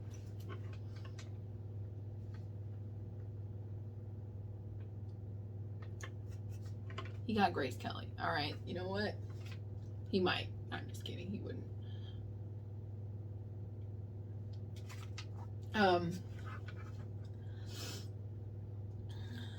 But like he's a good lawyer. And he's good at reading people, and he can tell that he says in a way that's kind of testing him. He wants to see how he's reacting because he knows the prosecution's probably going to bring up his own jealousy, the questions of if the assault actually took place, was it actually consensual, was it an affair, and were you jealous? Was this rage and revenge versus defense and protecting? So he's kind of weeding in the waters, weeding out like his responses. And he comments on how beautiful she is, and Frederick says he gets used to how people react to her, but the look behind his eyes is like pretty, like he has this fiery look, like, I know how to deal with people who look and try to get with my wife. I'm like, calm down, dude. Yes, she's beautiful, but calm down. God, you should probably not be married, dude. Anyway, so he then goes to the prosecuting officer to discuss the case. He's a friend of him as well. He's a guy who beat him out for the job, but he had worked with him before, so he's not like he's coming at it with, like, he doesn't know who he's up against. He knows who he's up against. and tries to get the charges brought down to manslaughter to get him out on bail. And that's when he discovers he tricks the prosecutor. He even tricks the prosecutor. He's that good. Into admitting that her lie detector, the test that she took to prove that the assault happened, came back truthful. That what she was saying was truthful. I know that those are not admissible and you can beat them. But the fact that Beegler was able to get the prosecutor to admit that it came back truthful, it's pretty good. He's like, yeah, I already know that it was truthful. How'd you know that? You just told me. Oh, damn. But you know, it just, he said, well, now we have a moral standing. We have a, you know, this is a moral quality to this case now. She is telling the truth. Whether or not, I mean, again, people can beat those things, so we don't know for sure. But, you know, because there's lots of people who beat them before and were lying, so. But then he goes to talk to her again, and he talks to her in his car outside the prison because he's very smart. He wants to see her reaction to these questions while they're parked in front of the jail where the husband can watch. And they go over all of the questions, and this is the other word that the panties, where this is the first time it comes up in the film. Like, why do we have to call it panties? Especially in the context of the situation. They're just underwear. This makes it sound weird. It's already a sexual assault case. Like, we need to take this seriously, and panties is not a serious word. They were missing from the scene. She said that they were ripped off of her and thrown, but that they couldn't find them when they went back there. They did find her glasses case of where they were attacked, where she wore them when like they were playing pinball or whatever. She didn't wear them all the time, but she had the glasses case were found where she was attacked, but she couldn't find her underwear. And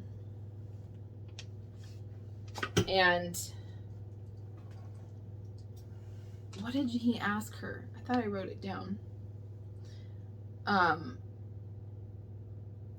But he asked her a question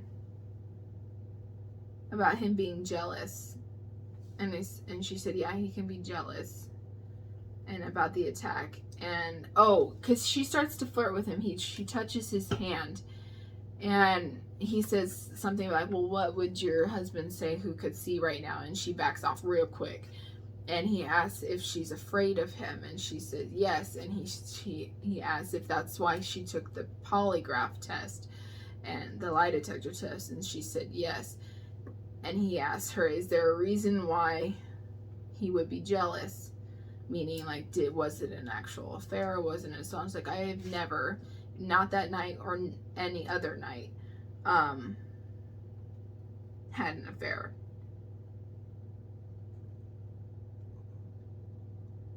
And even if she did, it wouldn't constitute him beating her up. They should just not be married.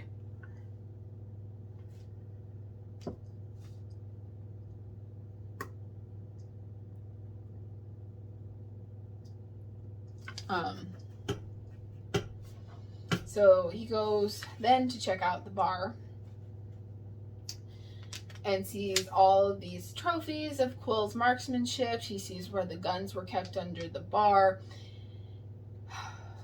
and he sees the bartender that was working that night, who witnessed everything, and he's working that night. They're not open yet, but he sees them. They're getting ready, and he doesn't want to talk to Mr. Beegler at all. I was like, of course you don't. Mr. Jaws, keep the friggin'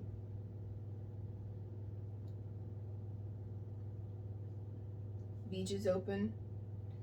When there's a freaking shark in the water, it's gonna get everybody eaten. Gonna get people Sorry. Such a dick. But he comes to Quill's defense. He says that he was a good guy. He doesn't really, like, he wants to talk to him that day. I was like, well, I'm going to talk to you in court. It's like, well, you can wait till I talk to you in court then. And then they bring this new character into it. And there wasn't any, in any of the other articles I read, and any of the other, on the 50th anniversary or anything, they didn't have any evidence of this on this, so I think that this was added. This is character Mary Polant, and although she is the daughter of Quill, and there was a daughter of Mike Chenoweth, I didn't show any kind of interview from her in the transcripts on the website, and they didn't talk about it in the article, so I'm not sure about the relation to that in the actual case. But in the film, we don't know that Mary is his daughter yet. She just is the manager of the inn. She lives at the inn. She helps manages it, but she doesn't want to talk to him either. She doesn't want to hear it. And of course, you wouldn't want to hear that if that's your father, but you know that nobody knows that yet. But she doesn't want to hear it. She just wants to get out of there. They get approval for a doctor to get, for him to get tested, but he has to get there, so they have to get approval for him to get sent to the doctor, because it's not like the hospital's, I think, a state away or something. It's at least a train ride away, so they have to get approval for him to go there, and they do. That day, and then right after he leaves, after he finds out about him getting the okay for the examination, he gets in a fight with another inmate. There's no snitch about the fight. Ooh, my leg, gotta stretch. The inmate pokes at him because he hasn't seen, what's his name? Oof. Frederick, he tells Paul, I haven't seen my wife, I haven't heard from her, I miss her, I'm sad. Although he didn't seem that sad when she was actually at the prison, but it's just probably a possessive thing. He hadn't heard from her in a while, so like, I miss her, I'm worried about her. And so Beegler says that he'll tell her, and an inmate comes up behind him and says, like, I'd be upset too, and like pokes at him, psychologically pokes at him, doesn't actually poke at him, but says, I'd be upset too, something that was like that was on the loose. Like, bitch, one, it's not his, she's a person, she doesn't belong to anybody, and two, she's not on the loose, she's free from you for a while, from Frederick and his attitude. But whatever. But he gets mad, and he pushes up against the bars of the cell, and then the guard comes over. He's like, what's going on? He's like, oh, no, nothing's here, nothing. And of course they don't say anything that actually goes on, but he like chokes him, and that comes back to bite him in the ass sooner in the trial, of course, because he can't keep his anger under control, and so they use that against him. So that night we're at the bar, and Laura's drinking and having fun and dancing with other men, and of course the shame, because she's flirting and having fun just means she wasn't right, that she's not sad and she's not upset. But I get it from the point of view of like when you're setting up a defense and the trial and the prosecution is going to tear apart everything that you say from this point on. It's like you shouldn't have to change your ways, and you shouldn't have to make excuses for that, but it's gonna, like, they're going to, and so you need to not give them fuel, fodder for the fire, or Is that right? Yeah. Whatever. You know, so he like pulls her out of the bar and says, look, you're gonna wear a girdle, you're gonna wear less revealing clothes, you're gonna be demure. And she reveals, she's like, I'm so lonely and I can't stand being cooped up. So there's, you know, there's some revealing things that there's, you know, it's not the best happy marriage. The trial starts. Now I think this is that all goes pretty quickly. Most of the film is in the trial and most of the book is in the trial too, and that's what the publisher had like changed from like the first couple drafts, is like the main event is the trial. This is where they go back and forth and discuss like did it happen, did it not, what, like let's go back and forth, let's who can spin the better story basically. And they get a new judge. There's the judge that was presiding over them for a long time, but he was in the hospital, so they get a new judge and he's getting interviewed, or not interviewed, but he's getting introduced to the court. He's like, I don't take any funny business. We're gonna go by the book. I want to hear everything. We're not gonna cause a ruckus, although there's lots of ruckuses that get caused during this film, during the trial. But it works in their favor because he's gonna be it's gonna be more impartial. He's gonna just want to hear it from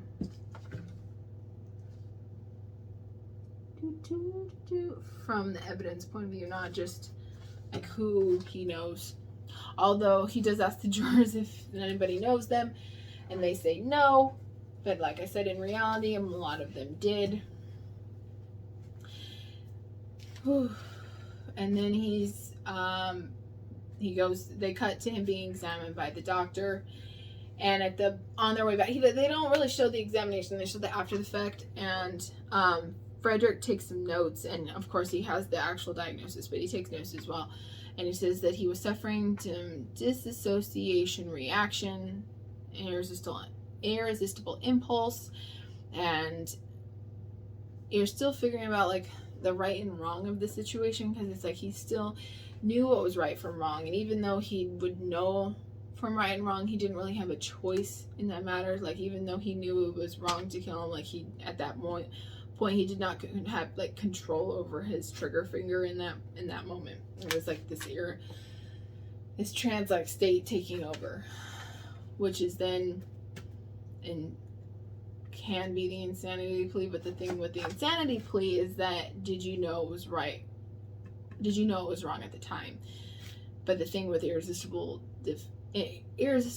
impulse is that even if you know it's wrong, you don't have the choice over the matter at the time. So they're looking for a precedent to bring up this defense because it's kind of an iffy insanity plea defense. Like the prosecution is going to tear it apart. So if they can find a precedent, then the judge is going to have to let it in. Not that the prosecutor he's still going to try to tear it apart, but if they can find a precedent, he can't get it thrown out. The prosecution can't get that defense thrown out. They're going to be able to use it. There's a lot of back and forth between the prosecution and the defense, just like in the court transcripts, and it's weirdly entertaining.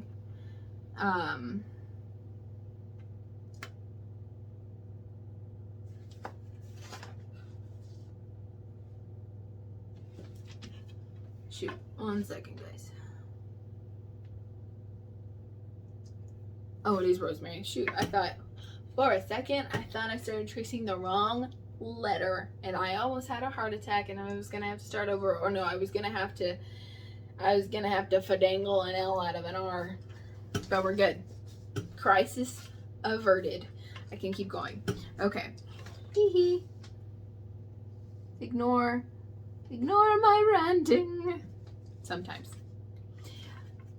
Alright, so like I said, there's a lot of like back and forth arguing, like the prosecution just objecting at every moment through his questioning. He's like, I haven't even started yet.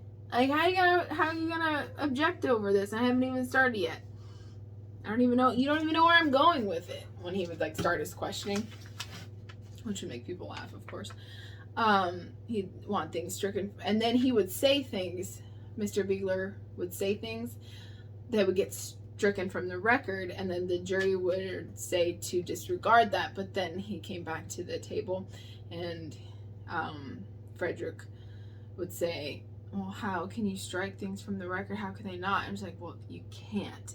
You can say stricken from the record, and you know and they say it's not supposed to influence your impact on the verdict, but it's gonna be in the back of your mind. You can't just unhear things. So can't unring that bell. So it's there, even if you're supposed to ignore that when deliberating, it's still gonna be in the back of your head. So he would bring things up like that. He would continually cause doubt and spin his story better than the prosecution. And then they show his wit and that entertaining value because he gets people to laugh. And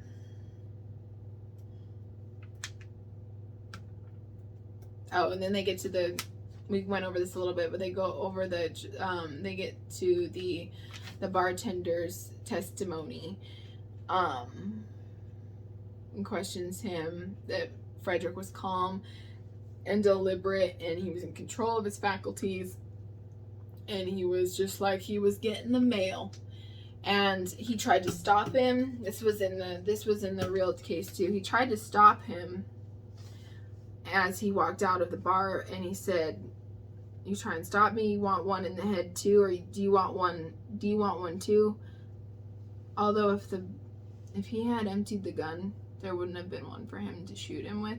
Although I don't know if he brought any extra ammo with him, but that's what he told the bartender on the way out.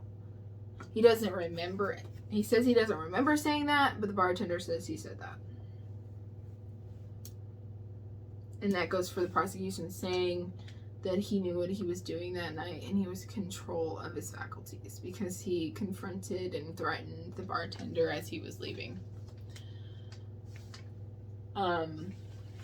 He starts to question the bartender, and the prosecution, again, just starts objecting from the first question. He wants to know if he had seen Laura.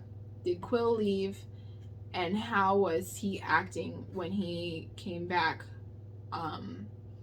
With a question, and with this question,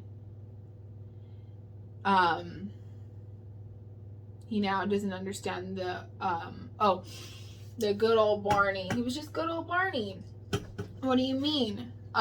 So when he was getting questioned by the prosecution, he was like, well, how did he look that night? Oh, he's just good old Barney. He was just drinking his normal amount. And then he asked him, well, how was Laura? Prosecution objections, and he doesn't really understand the question. It's like, how do you not understand that question? You understood it when I asked about Barney Quill, but you don't understand it when it's about Laura. So it's like and the bartender seems to be holding back as well. He just continues to put he's just a good old boy. It's like, well, you know what? Good old boy doesn't always mean good old boy. There's something hiding behind that. Whether or not he didn't deserve to be killed, but I don't think he was a good dude either. Needed to be probably prosecuted if those allegations were true. Then he definitely needed to be prosecuted for those things. He didn't need to be shot in irresistible impulse and or cold blood first degree murder. Dun, dun, dun. And then they go over the drinking that night. It's like, what does that have to do with anything? And he had a few shots. Even if he was dead drunk, it's not a defense to this charge. But if she was flirting and drinking, it was her fault that she was being loose that night. So it goes back and forth of his behavior doesn't count, but her behavior does count, and what happened later. Cole's a marksman and kept guns behind the bar, and everybody knew that, and the bartender doesn't want to admit to anything that paints Quill in a bad light. He's like, yeah, I guess he had guns. Yeah, I guess there were pictures of him as a decorated marksman. And then they talk to Lemon, the groundskeeper, and who happened to be a deputy sheriff at the trailer park, and he said that Frederick confessed to him and was in complete control of his faculties, and Laura was a mess. That she was just a complete mess. And again, Mr. Beegler continues to get upset over the prosecution objections. Lemon testifies that he heard screams, and that other heard screams the night before down by the gate where the attack took place. And he says prosecution was trying to cover up the motive of rape, because they hadn't brought up, because Laura hasn't testified yet, so they haven't actually brought this into the courtroom yet. So he's trying to cover this up. He's like, we can't bring this in, but he's like, you can't. He talks about, it's like, how am I supposed to defend him with this without giving the motive for the defense? So we have to talk about it, even if you don't want to talk about it. We can't just deny that this is part of the defense. So we have to pull the Band-Aid off.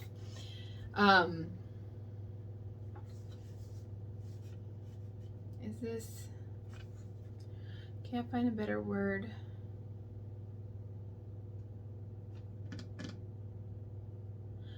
I forgot that this came up. I didn't know this came up. I thought this came up with her testimony, but at this point they have to try and figure out a word for the panties that weren't found that night. Oh yeah, because Lemon, he took her down the next day to look for her glasses and to the actual scene of where the attack took place, but they couldn't find her panties that night. And they're all like hush hush about it, like all three of them there before that actually comes out. And like, I don't know, is there another word we could use? And the other defense attorney, not the other prosecutors, well, I know a French word, but it's a little bit more vulgar. What, lingerie? Like, the French is always more vulgar. I'm like, okay, calm down. Can't you just use underwear? Like, good lordy, the judge has to make this announcement to the people watching, like, we're gonna use this word, and we have to take it in all seriousness, and we're gonna get out our giggles now. The word is panties, and there's a roar of laughter because they use the word panties in a courtroom. Good God. Like, I know. Well, I mean, it's not a serious word, so yeah, like, how are we supposed to take this serious when you're using this word, panties? But come on. So they go over that, and then the prosecution brings up the bartender to call into question Laura's dress and her behavior that night when the attack and murder took place. Boo, of course. And he says that she's like, he goes, oh, she was laughing and she was jumping up and like down, and like she wasn't wearing stockings. So it might have been that she just forgot to put on panties that night too. Like, who knows? She was just having a, blah, blah, blah. And I love Beegler in this part, because whether or not you think that he did kill him in cold blood, he does come to Laura's defense and at that night, whether you not like believe it was an attack or not, he does come to her defense. And she's like, well, was it distracting? Were other people upset? Was it like, weren't other people drinking? Weren't other people playing pinball? Was it, so did other people notice it? So it was just you? It was just you and Quill that noticed that she was jumping up and down and having a good time and flirting with people and just, letting off some steam. Yeah, I guess. So you think that maybe he changed? Maybe he told you, oh, I'm gonna take her home and I'm gonna go rape her, and then I'll come back and it'll be your turn. Like, he gets in his face about it. And it's like, yes, defending her. And it's like, just like, you can't just blame her. They're at a bar where everybody else is having a good time. Like, just, and even if she did, like, as she testifies there, she was wearing panties. she was wearing underwear. But whether or not, even if she wasn't, that still doesn't give, that's not consent. Not wearing panties is not consent unless I tell you that. Unless she said that.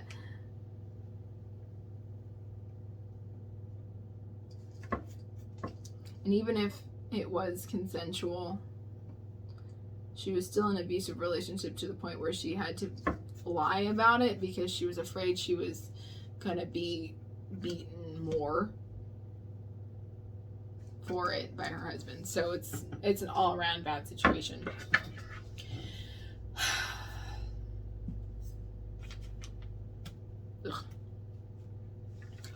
So they get dismissed for the night, and he goes to the bar to talk to the daughter again because he's trying to, because he knows that there's something not being said, and he wants to see if he can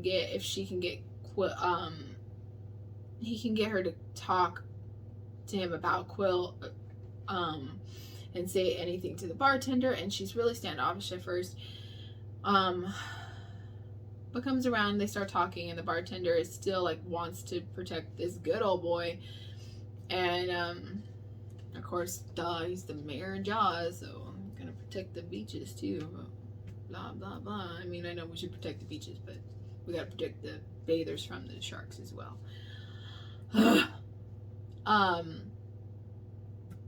So now we get to Mannion, Frederick Mannion's testimony.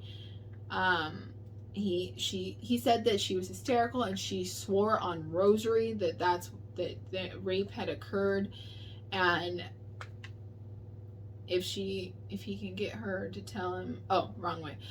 He cleaned her up, again, grabbed the gun for protection, and that he didn't go to kill him. It was his irresistible impulse, and he went and he took the gun for protection because Quill was a marksman, and he kept guns. He doesn't remember anything. He just remembered coming back to the trailer and the gun was empty. And it wasn't until later when he was washing the blood off my hands that I even knew they were dead. But you know, he had it coming. He had it coming. He had it coming. Yeah. So cross examine. He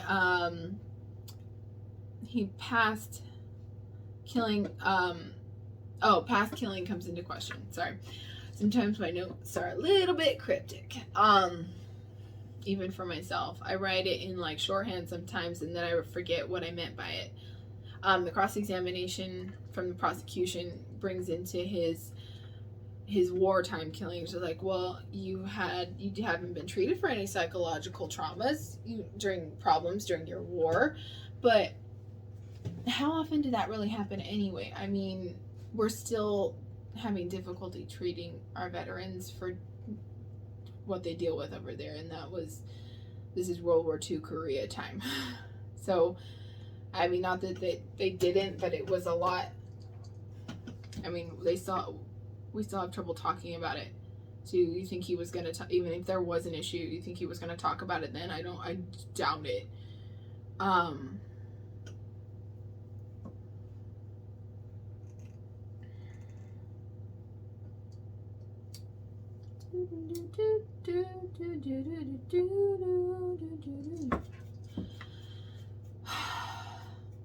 So he just like, you didn't have any trouble then, you knew what you were doing then. Well, like, that's different, and the effects of that is probably what affected this situation to begin with. Like, his reaction is possibly based off that trauma, so that got prosecution. And I'm usually like down for the prosecution, like usually, as long like things have gone, I mean, of course, usually on that side of the prosecution, because I want justice to be served, but I also want justice to be served correctly as well. So, but when you call into question that, it's like the trauma in a person's life probably affected his reaction at that point.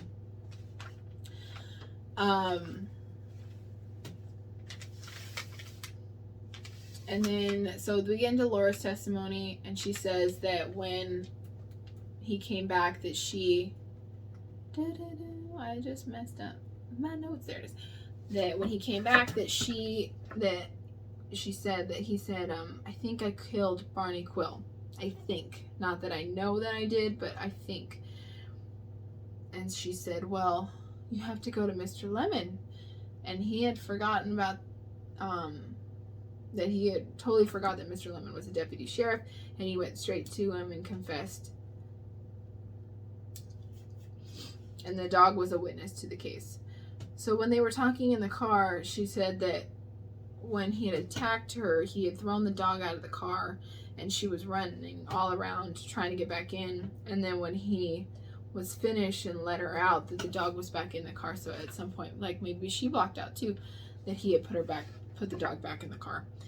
But they did find paw prints out where the car was, where the attack was said to have taken place. And because there had been so much arguing and back and forth, they want to put the dog on the stand to show like how he carried the, or he or she, I can't remember, carried the light for Laura. And the judge goes, oh, a creature that cannot talk, what a welcome witness that'll be. Oh, my knee, I got to straighten it. Woo, there we go. Oof. Ooh, there we go. That's better. My knee was starting to cramp up. Alright. And her dog is very well trained. And like I said, he was thrown out. And then they cross-examine her. And this gets frustrating because he gets in her face. And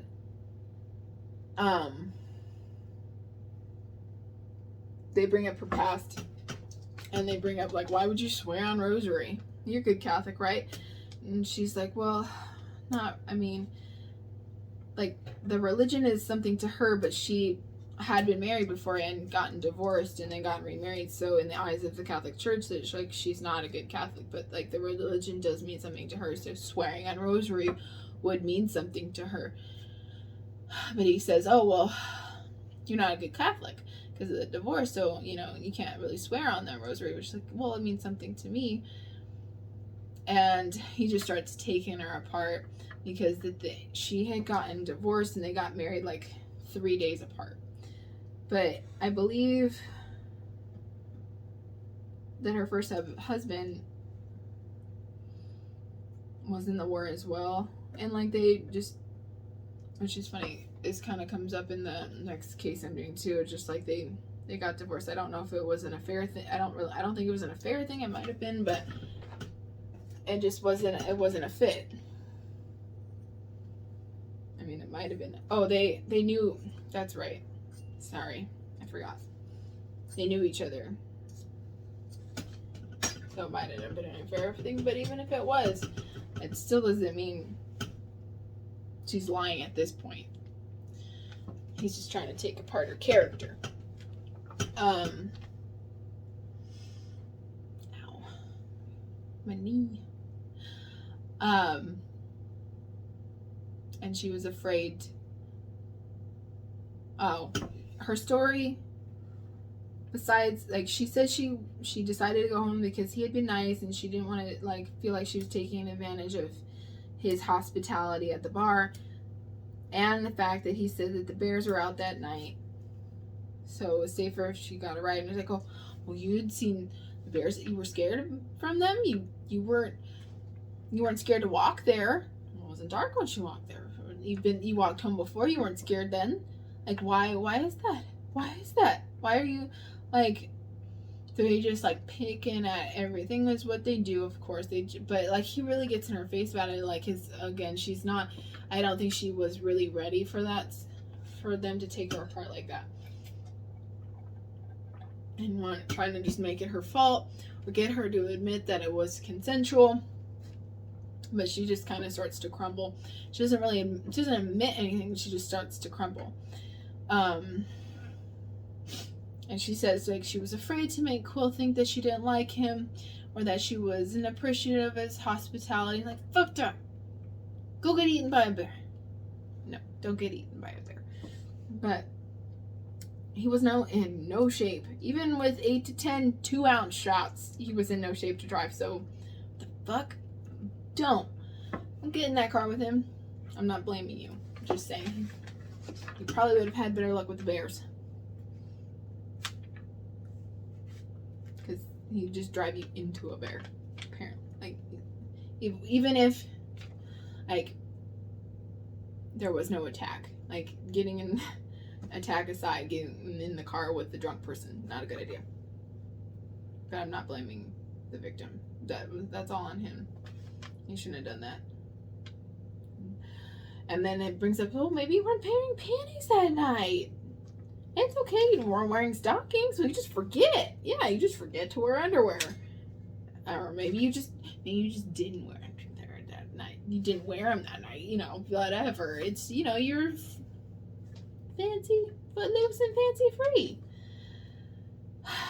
And then he brings up past violence between the two of them.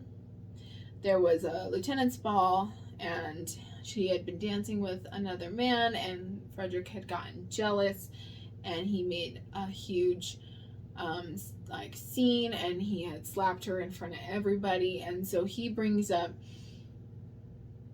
the accusation that she had an affair. She made up the rape because he had slapped her for it, and so she made up the attack so that he would stop hitting her, and so she's just falling apart, and he's intimidating her, and Mr. Beagler's like objecting and trying to get it to stop, and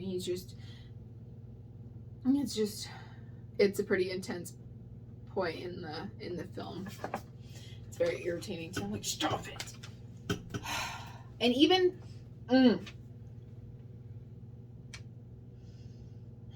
I don't know. Then it's still a bad situation, and then it's like it's very back and forth. Because what if she did get attacked that night, but maybe he did still hit her, and they're not in a good marriage, and maybe she still needed to leave. So why are you blaming her for this situation that she didn't feel like she could leave? But then, like, this gentleman, this good old boy gets murdered, but maybe he really didn't do it that night, but he wasn't a good guy, but that doesn't mean he needed to get murdered either. There's a lot of questions and back and forth in this case, and that's why I find it interesting, because that, like, as I'm discussing it, I like think about these different situations. So then they have the army doctor come in. He's super young. He's like, I'm 40. He's like, well, maybe you should grow a beard. And, like, he looks really young, but he's actually older, and he knows what he's talking about, and he goes over the dissociation reaction and the irresistible impulse. And that's when he brings in the precedent and the defense for it. Because at this point, the prosecution is like, well, you know, you sure you don't want to change your plea to guilty? It's not really going in your favor right now. It's like, Mitch, I got you. Irresistible impulse right now. But then the other doctor that the prosecution puts on, who hasn't like at all examined him, disagrees that you can't have irresistible impulse without a history of psychological issues or diagnosis. I'm like, so trauma can't cause it. So the trauma, so say the assault happened, she comes home hysterical, a mess, beaten. So that trauma could not have caused it in that moment. And then his trauma of being in war could not have also involved it. And just because he wasn't treated for a psychological disorder doesn't mean he couldn't have this trauma now. You kidding me? Are you kidding me? And they say old movies are interesting. I don't know who says that, but I know I have a friend who doesn't like old movies, and I'm like, how can you not think these are interesting?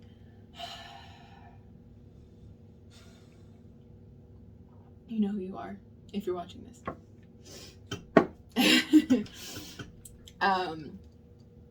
then, dun dun dun, the inmate comes to testify that was attacked by Frederick. And I forgot about this, and I thought when I was watching it this time, I thought they were going to talk about the attack that he attacked him when he egged him on in the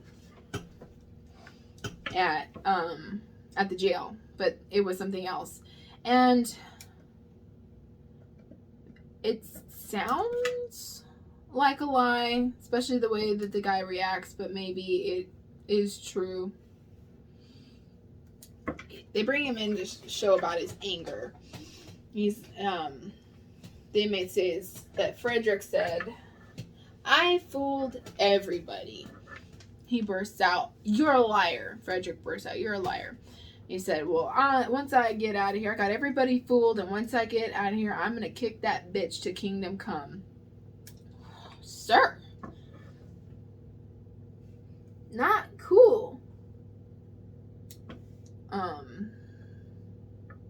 Yeah, no.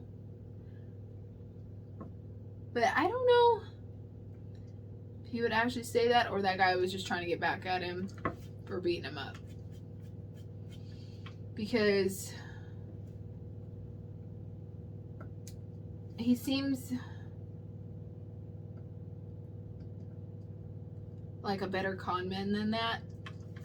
If it really is a con, that he wouldn't get that big for his britches, that he would just, I mean, I know that people do. I know that they will do that in that situation. Like, they'll talk too much.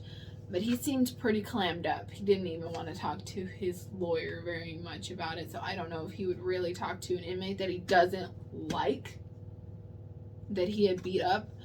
So I don't really know if that incident was true. And of course, this I didn't see in the transcripts. I didn't see in the articles that I wrote about it. It's probably in the book, but again, that's the fictionalized version of the story. So that this part could be more for the film. And Mr. Beegler just jumps in. He starts objecting, like, "Well, how can we believe this testimony of a known felon?" And they're like, "Well, are you getting time off?" "No." "Okay, so what's your..." And they go, and then he takes apart his character about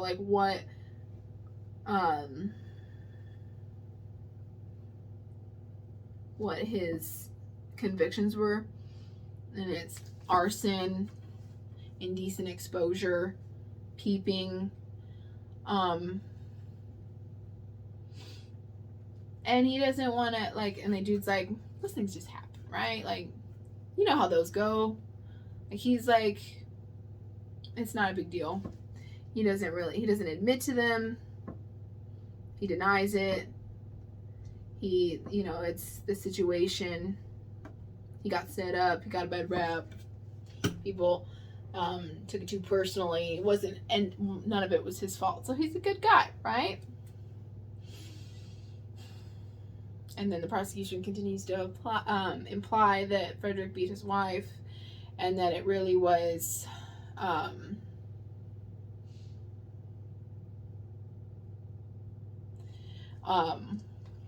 it really was a lie, and that it was Frederick that beat her that night, and that she made up the story so that he would stop beating her, and then he went and then killed him in cold blood.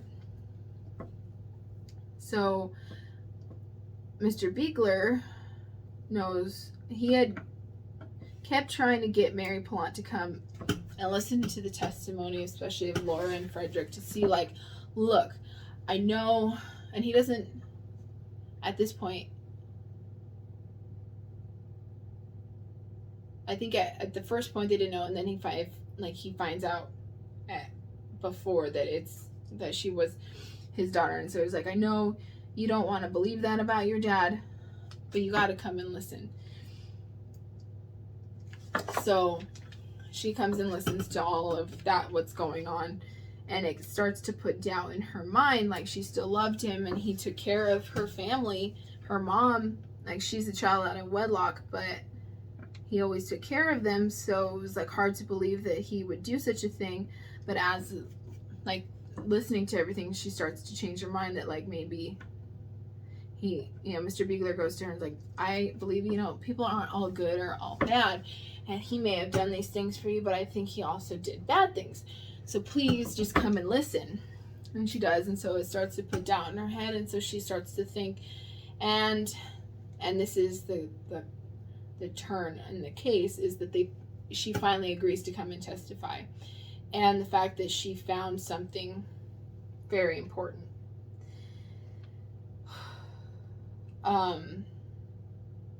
So when she comes in, the prosecution thinks it's just a dirty trick, and he says, Your Honor, I am just a humble country lawyer trying my best, burning my hair, trying my best. I am just a country lawyer trying my best against this big time prosecutor. And all I got with this, I mean, I guess maybe this is where he got it from, because of course this came out first, but this is all I heard when I thought of this, was the Phil Hartman, I'm just a simple caveman lawyer. I am frightened and confused by your waves. The unthawed caveman lawyer sketch, and he's scared of fire. That's all I think, because that was always his closer in the sketch, was I am just a simple caveman lawyer. I'm frightened and confused by your ways. Oh no, your ways frighten and confuse me. I don't know why I got that one, because my mom and I used to quote that all the time. Your ways frighten and confuse me. But that's all I could hear when he said that, and maybe that's where he got that. I mean, he was a brilliant comedic writer too, so maybe that was just him, but maybe that was some influence on that sketch, because it was pretty funny when I heard that. It's like, I'm not trying to do anything. I have real evidence. I'm not trying to play dirty tricks here. Not real dirty tricks. But what she found, so what Mr. Beegler had said was that he took Laura home, and he attacked her, and ripped the panties, and went back to the hotel, and changed his clothes, and went back down to the bar. And where they live, both Mary and him both live at the hotel because they own and manage it. He lives in one, I forgot the numbers, but lived there, the laundry chute, and then she lives on the other side of it. So it would be possible that he would be able to throw his dirty stuff down the chute and then go into his room and change easily without being seen, or being detectable. And her underwear, her panties, were from a smart shop in Arizona. They were white with lace on the side, and they were torn. And during the testimony, and it's revealed when she's finally able to talk, that she found those underwear in the laundry chute. She found them, and he's like, look, they're clean because they had gotten clean in the laundry, but they're from, and this is Michigan. Right? Why do I always want, yes.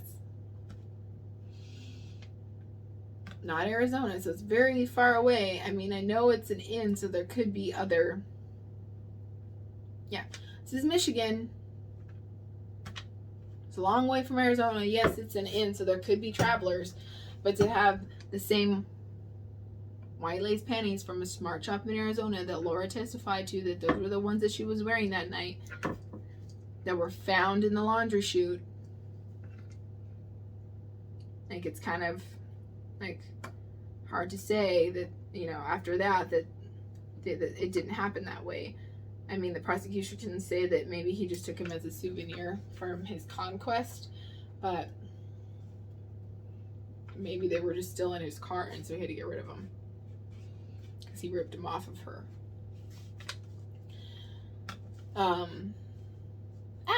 No, I don't want to write a comment on my notes. They're my notes. Down.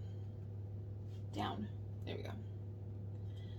So it's revealed that she found the panties, and the court goes, It's the, dun dun dun. And the prosecution tries to pressure her and like say that they were in a relationship and she was jealous, and so now she wants to frame him because it's then finally reveals that she is his daughter. So she couldn't be jealous of that. So maybe she just wants to do something. And she's like, I think that he may, she still doesn't know for sure. Like, I think that he may have done what is being said. I don't know. I still loved him. He was still my dad.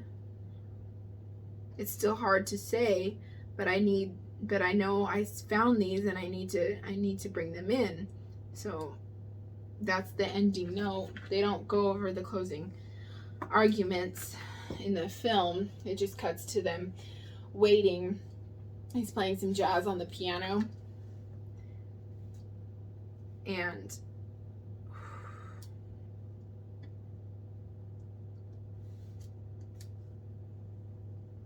I think he's smoking a cigar.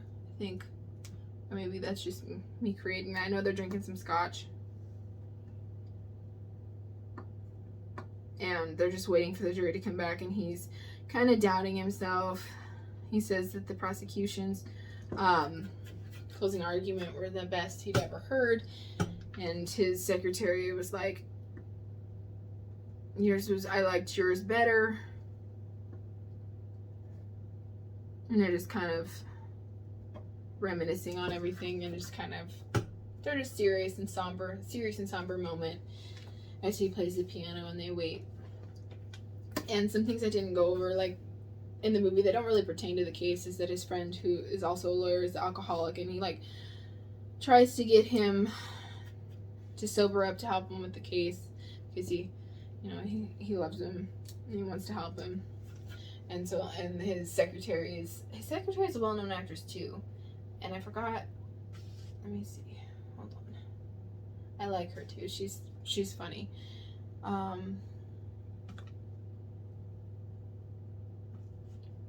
Eve Arden.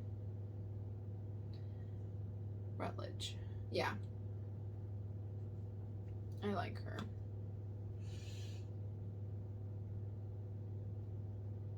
Oh yeah, she's Principal McGee in Grease. Duh. I mean, she's in other things too, but I really like her in this movie. She plays like his law secretary. And then comes back. It doesn't really say how long that they were really in deliberations for. We know in real life it was 6 days. It's just a long deliberation time. But they did have a lot of evidence to go over. A lot of testimony. And a lot of questions. There's a lot of back and forth. There's a lot of things that could have been.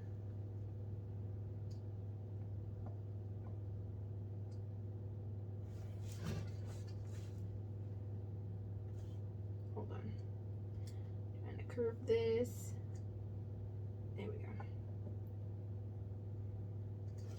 So the jury comes back. And and as they're going to find out the verdict, Laura has been drinking and she's been having a good time, and she's kind of like, maybe it's her last straw. Maybe she's celebrating that she thinks he's going to get found guilty and she won't have to deal with him anymore. Maybe she's drinking because she thinks he's going to be found innocent and she's gonna have to deal with him, or maybe I don't know, we don't really know, but she's been drinking and she like pulls the garter that he had been making her wear out of her purse, and she's like, I won't be needing this anymore, and like paints that like odd doubt on the story. Again, we don't know how somebody would react, but she says to him, tell Frederick, I guess she thinks that he's gonna get off, I'll be waiting in the car I'm waiting in the car. I'm waiting to get kicked to Kingdom Come," and is laughing. And then she goes back down the stairs from the courthouse. And I guess is waiting in the car. The way that considering she doesn't want to see the verdict, kind of just puts, again, not in that mind that like something didn't happen, but just puts in question their relationship a little bit for me, that there's something not right in that.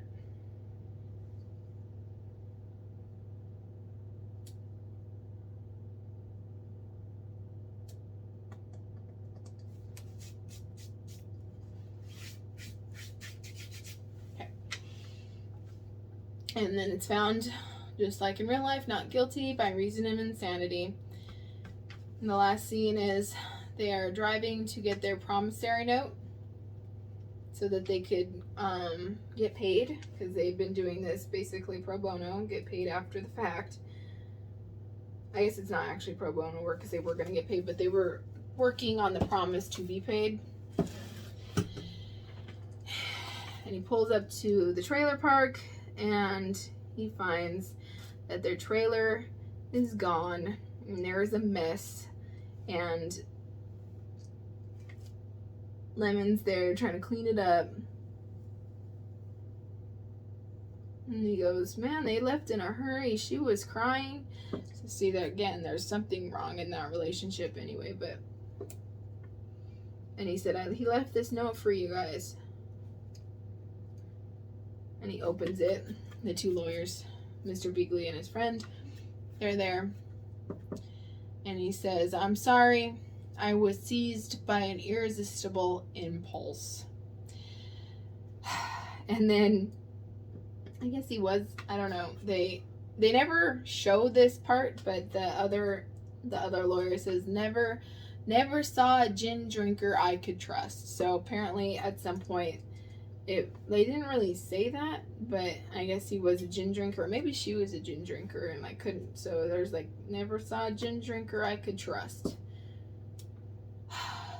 So they didn't get paid. And it just ends on like, well, maybe it didn't happen the way they said it did. Maybe it was cold blood. Maybe it was revenge. Or maybe it did happen that way. There's just a lot of it in the air. But then he says, "Let's go meet our new client, Mary Polant. We got to drop the estate on Mr. Quill so that she can get all of the estate." So it kind of like, and then they'll get paid from that. So, he kind of, in that way, like he wrote the book and made lemonade out of those lemons in that way. He made lemonade out of that situation by getting paid by helping Mary Polant with the estate papers. And that is Anatomy of a Murder, and the case of the murder of Maurice Chenoweth by Lieutenant Coleman Peterson. Whew.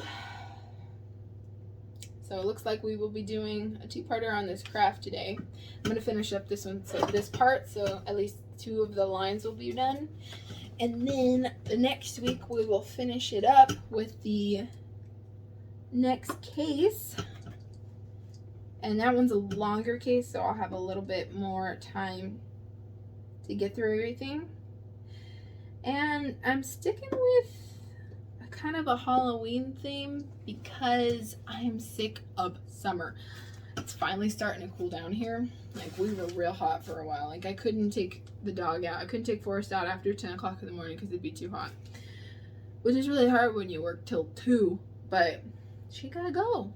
Gotta take her out, But, oh my God, and I've lived in California all of my life. I don't like heat. I've never liked heat. I'm an ice skater. I like it to be cold. So and like I said, I love the winter, or at least fall. I like to wear a good sweater and pants and be cuddled. So I'm ready for fall, and I'm ready for spooky season. September through January is my favorite time of year. and I wait from January to August for it to be like, I wait all year. I'm just like, once it's this year, I'm planning the next year. I love it. It's my favorite. And maybe that's the basic girl in me, I guess. Whatever, I don't care, but I love it. I just love this whole time. I just love this whole time of year. It's birthdays, my birthday, my husband's birthday, our anniversary, Christmas, Thanksgiving, New Year's, snow, where we can go to the snow. It's cold. I can have the heater on. I can have a blanket without being sweltering. But anyway, because I want it to be fall, because I want it to be more of the spooky season, I am doing, well, the case is not a Halloween based thing, but the film is a little bit of a hoary hoaxy kind of vibe. I am doing the Texarkana Moonlight Murders and the film The Town That Dreaded Sundown. And there's actually two. I'm going to watch both. I originally thought it was just I think it's 1976 one, which is like it's a good horror, like, slasher.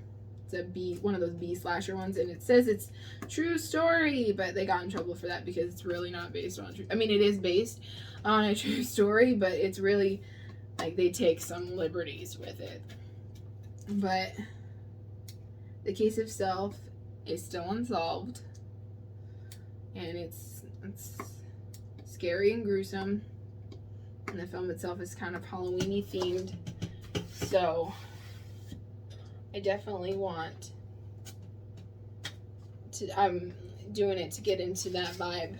And I think I know there's other horror films that are slightly based on some crimes too. I know some of the research I did, so we're saying like Scream was similar to that too, but I know the Town That Dreaded Sundown was directly based off of the crimes of the Texarkana Moonlight Murders. So we're going to get into that next week, and we're going to finish our sign so that I can hang it for the spooky season, and probably just have it up all the time because I love it. Practical Magic is one of those movies that I do love, and I feel like it kind of got that cult vibe, not like cult classic vibe, like it really expanded in popularity. Kind of like Hocus Pocus did when it first came out. Like, it was a Disney Channel original and it didn't do that well, but now everybody quotes it all the time. So I think it's very similar to that. And now that everybody can bond on social media, we bond through all of these films that we love so much. So I will finish this and I'll hang it up, and then it will also, this style sign, I can do it differently. I can do different sayings. I can do it like a just a round cut piece of wood. I was gonna do a round piece of wood, but it's 4 sayings, so I felt like it wouldn't have fit as well on round, so I wanted to do it kind of like a old rusticy sign. So this is what we're doing, but again, this is something that I can do for you as well. Let's kind of see that. There we go. I can help if you have an idea in mind. I can turn this off so not burn myself. If you have an idea in mind, I can help you design it, or if you know exactly what you want, I can just do it. I can figure out how to do it for you, and we can make something special for you or a loved one. Alrighty. So that concludes our craft and our case today. And like always, no crimes were committed in the making of these crafts except for my comedy. And I will see you all next time. Bye.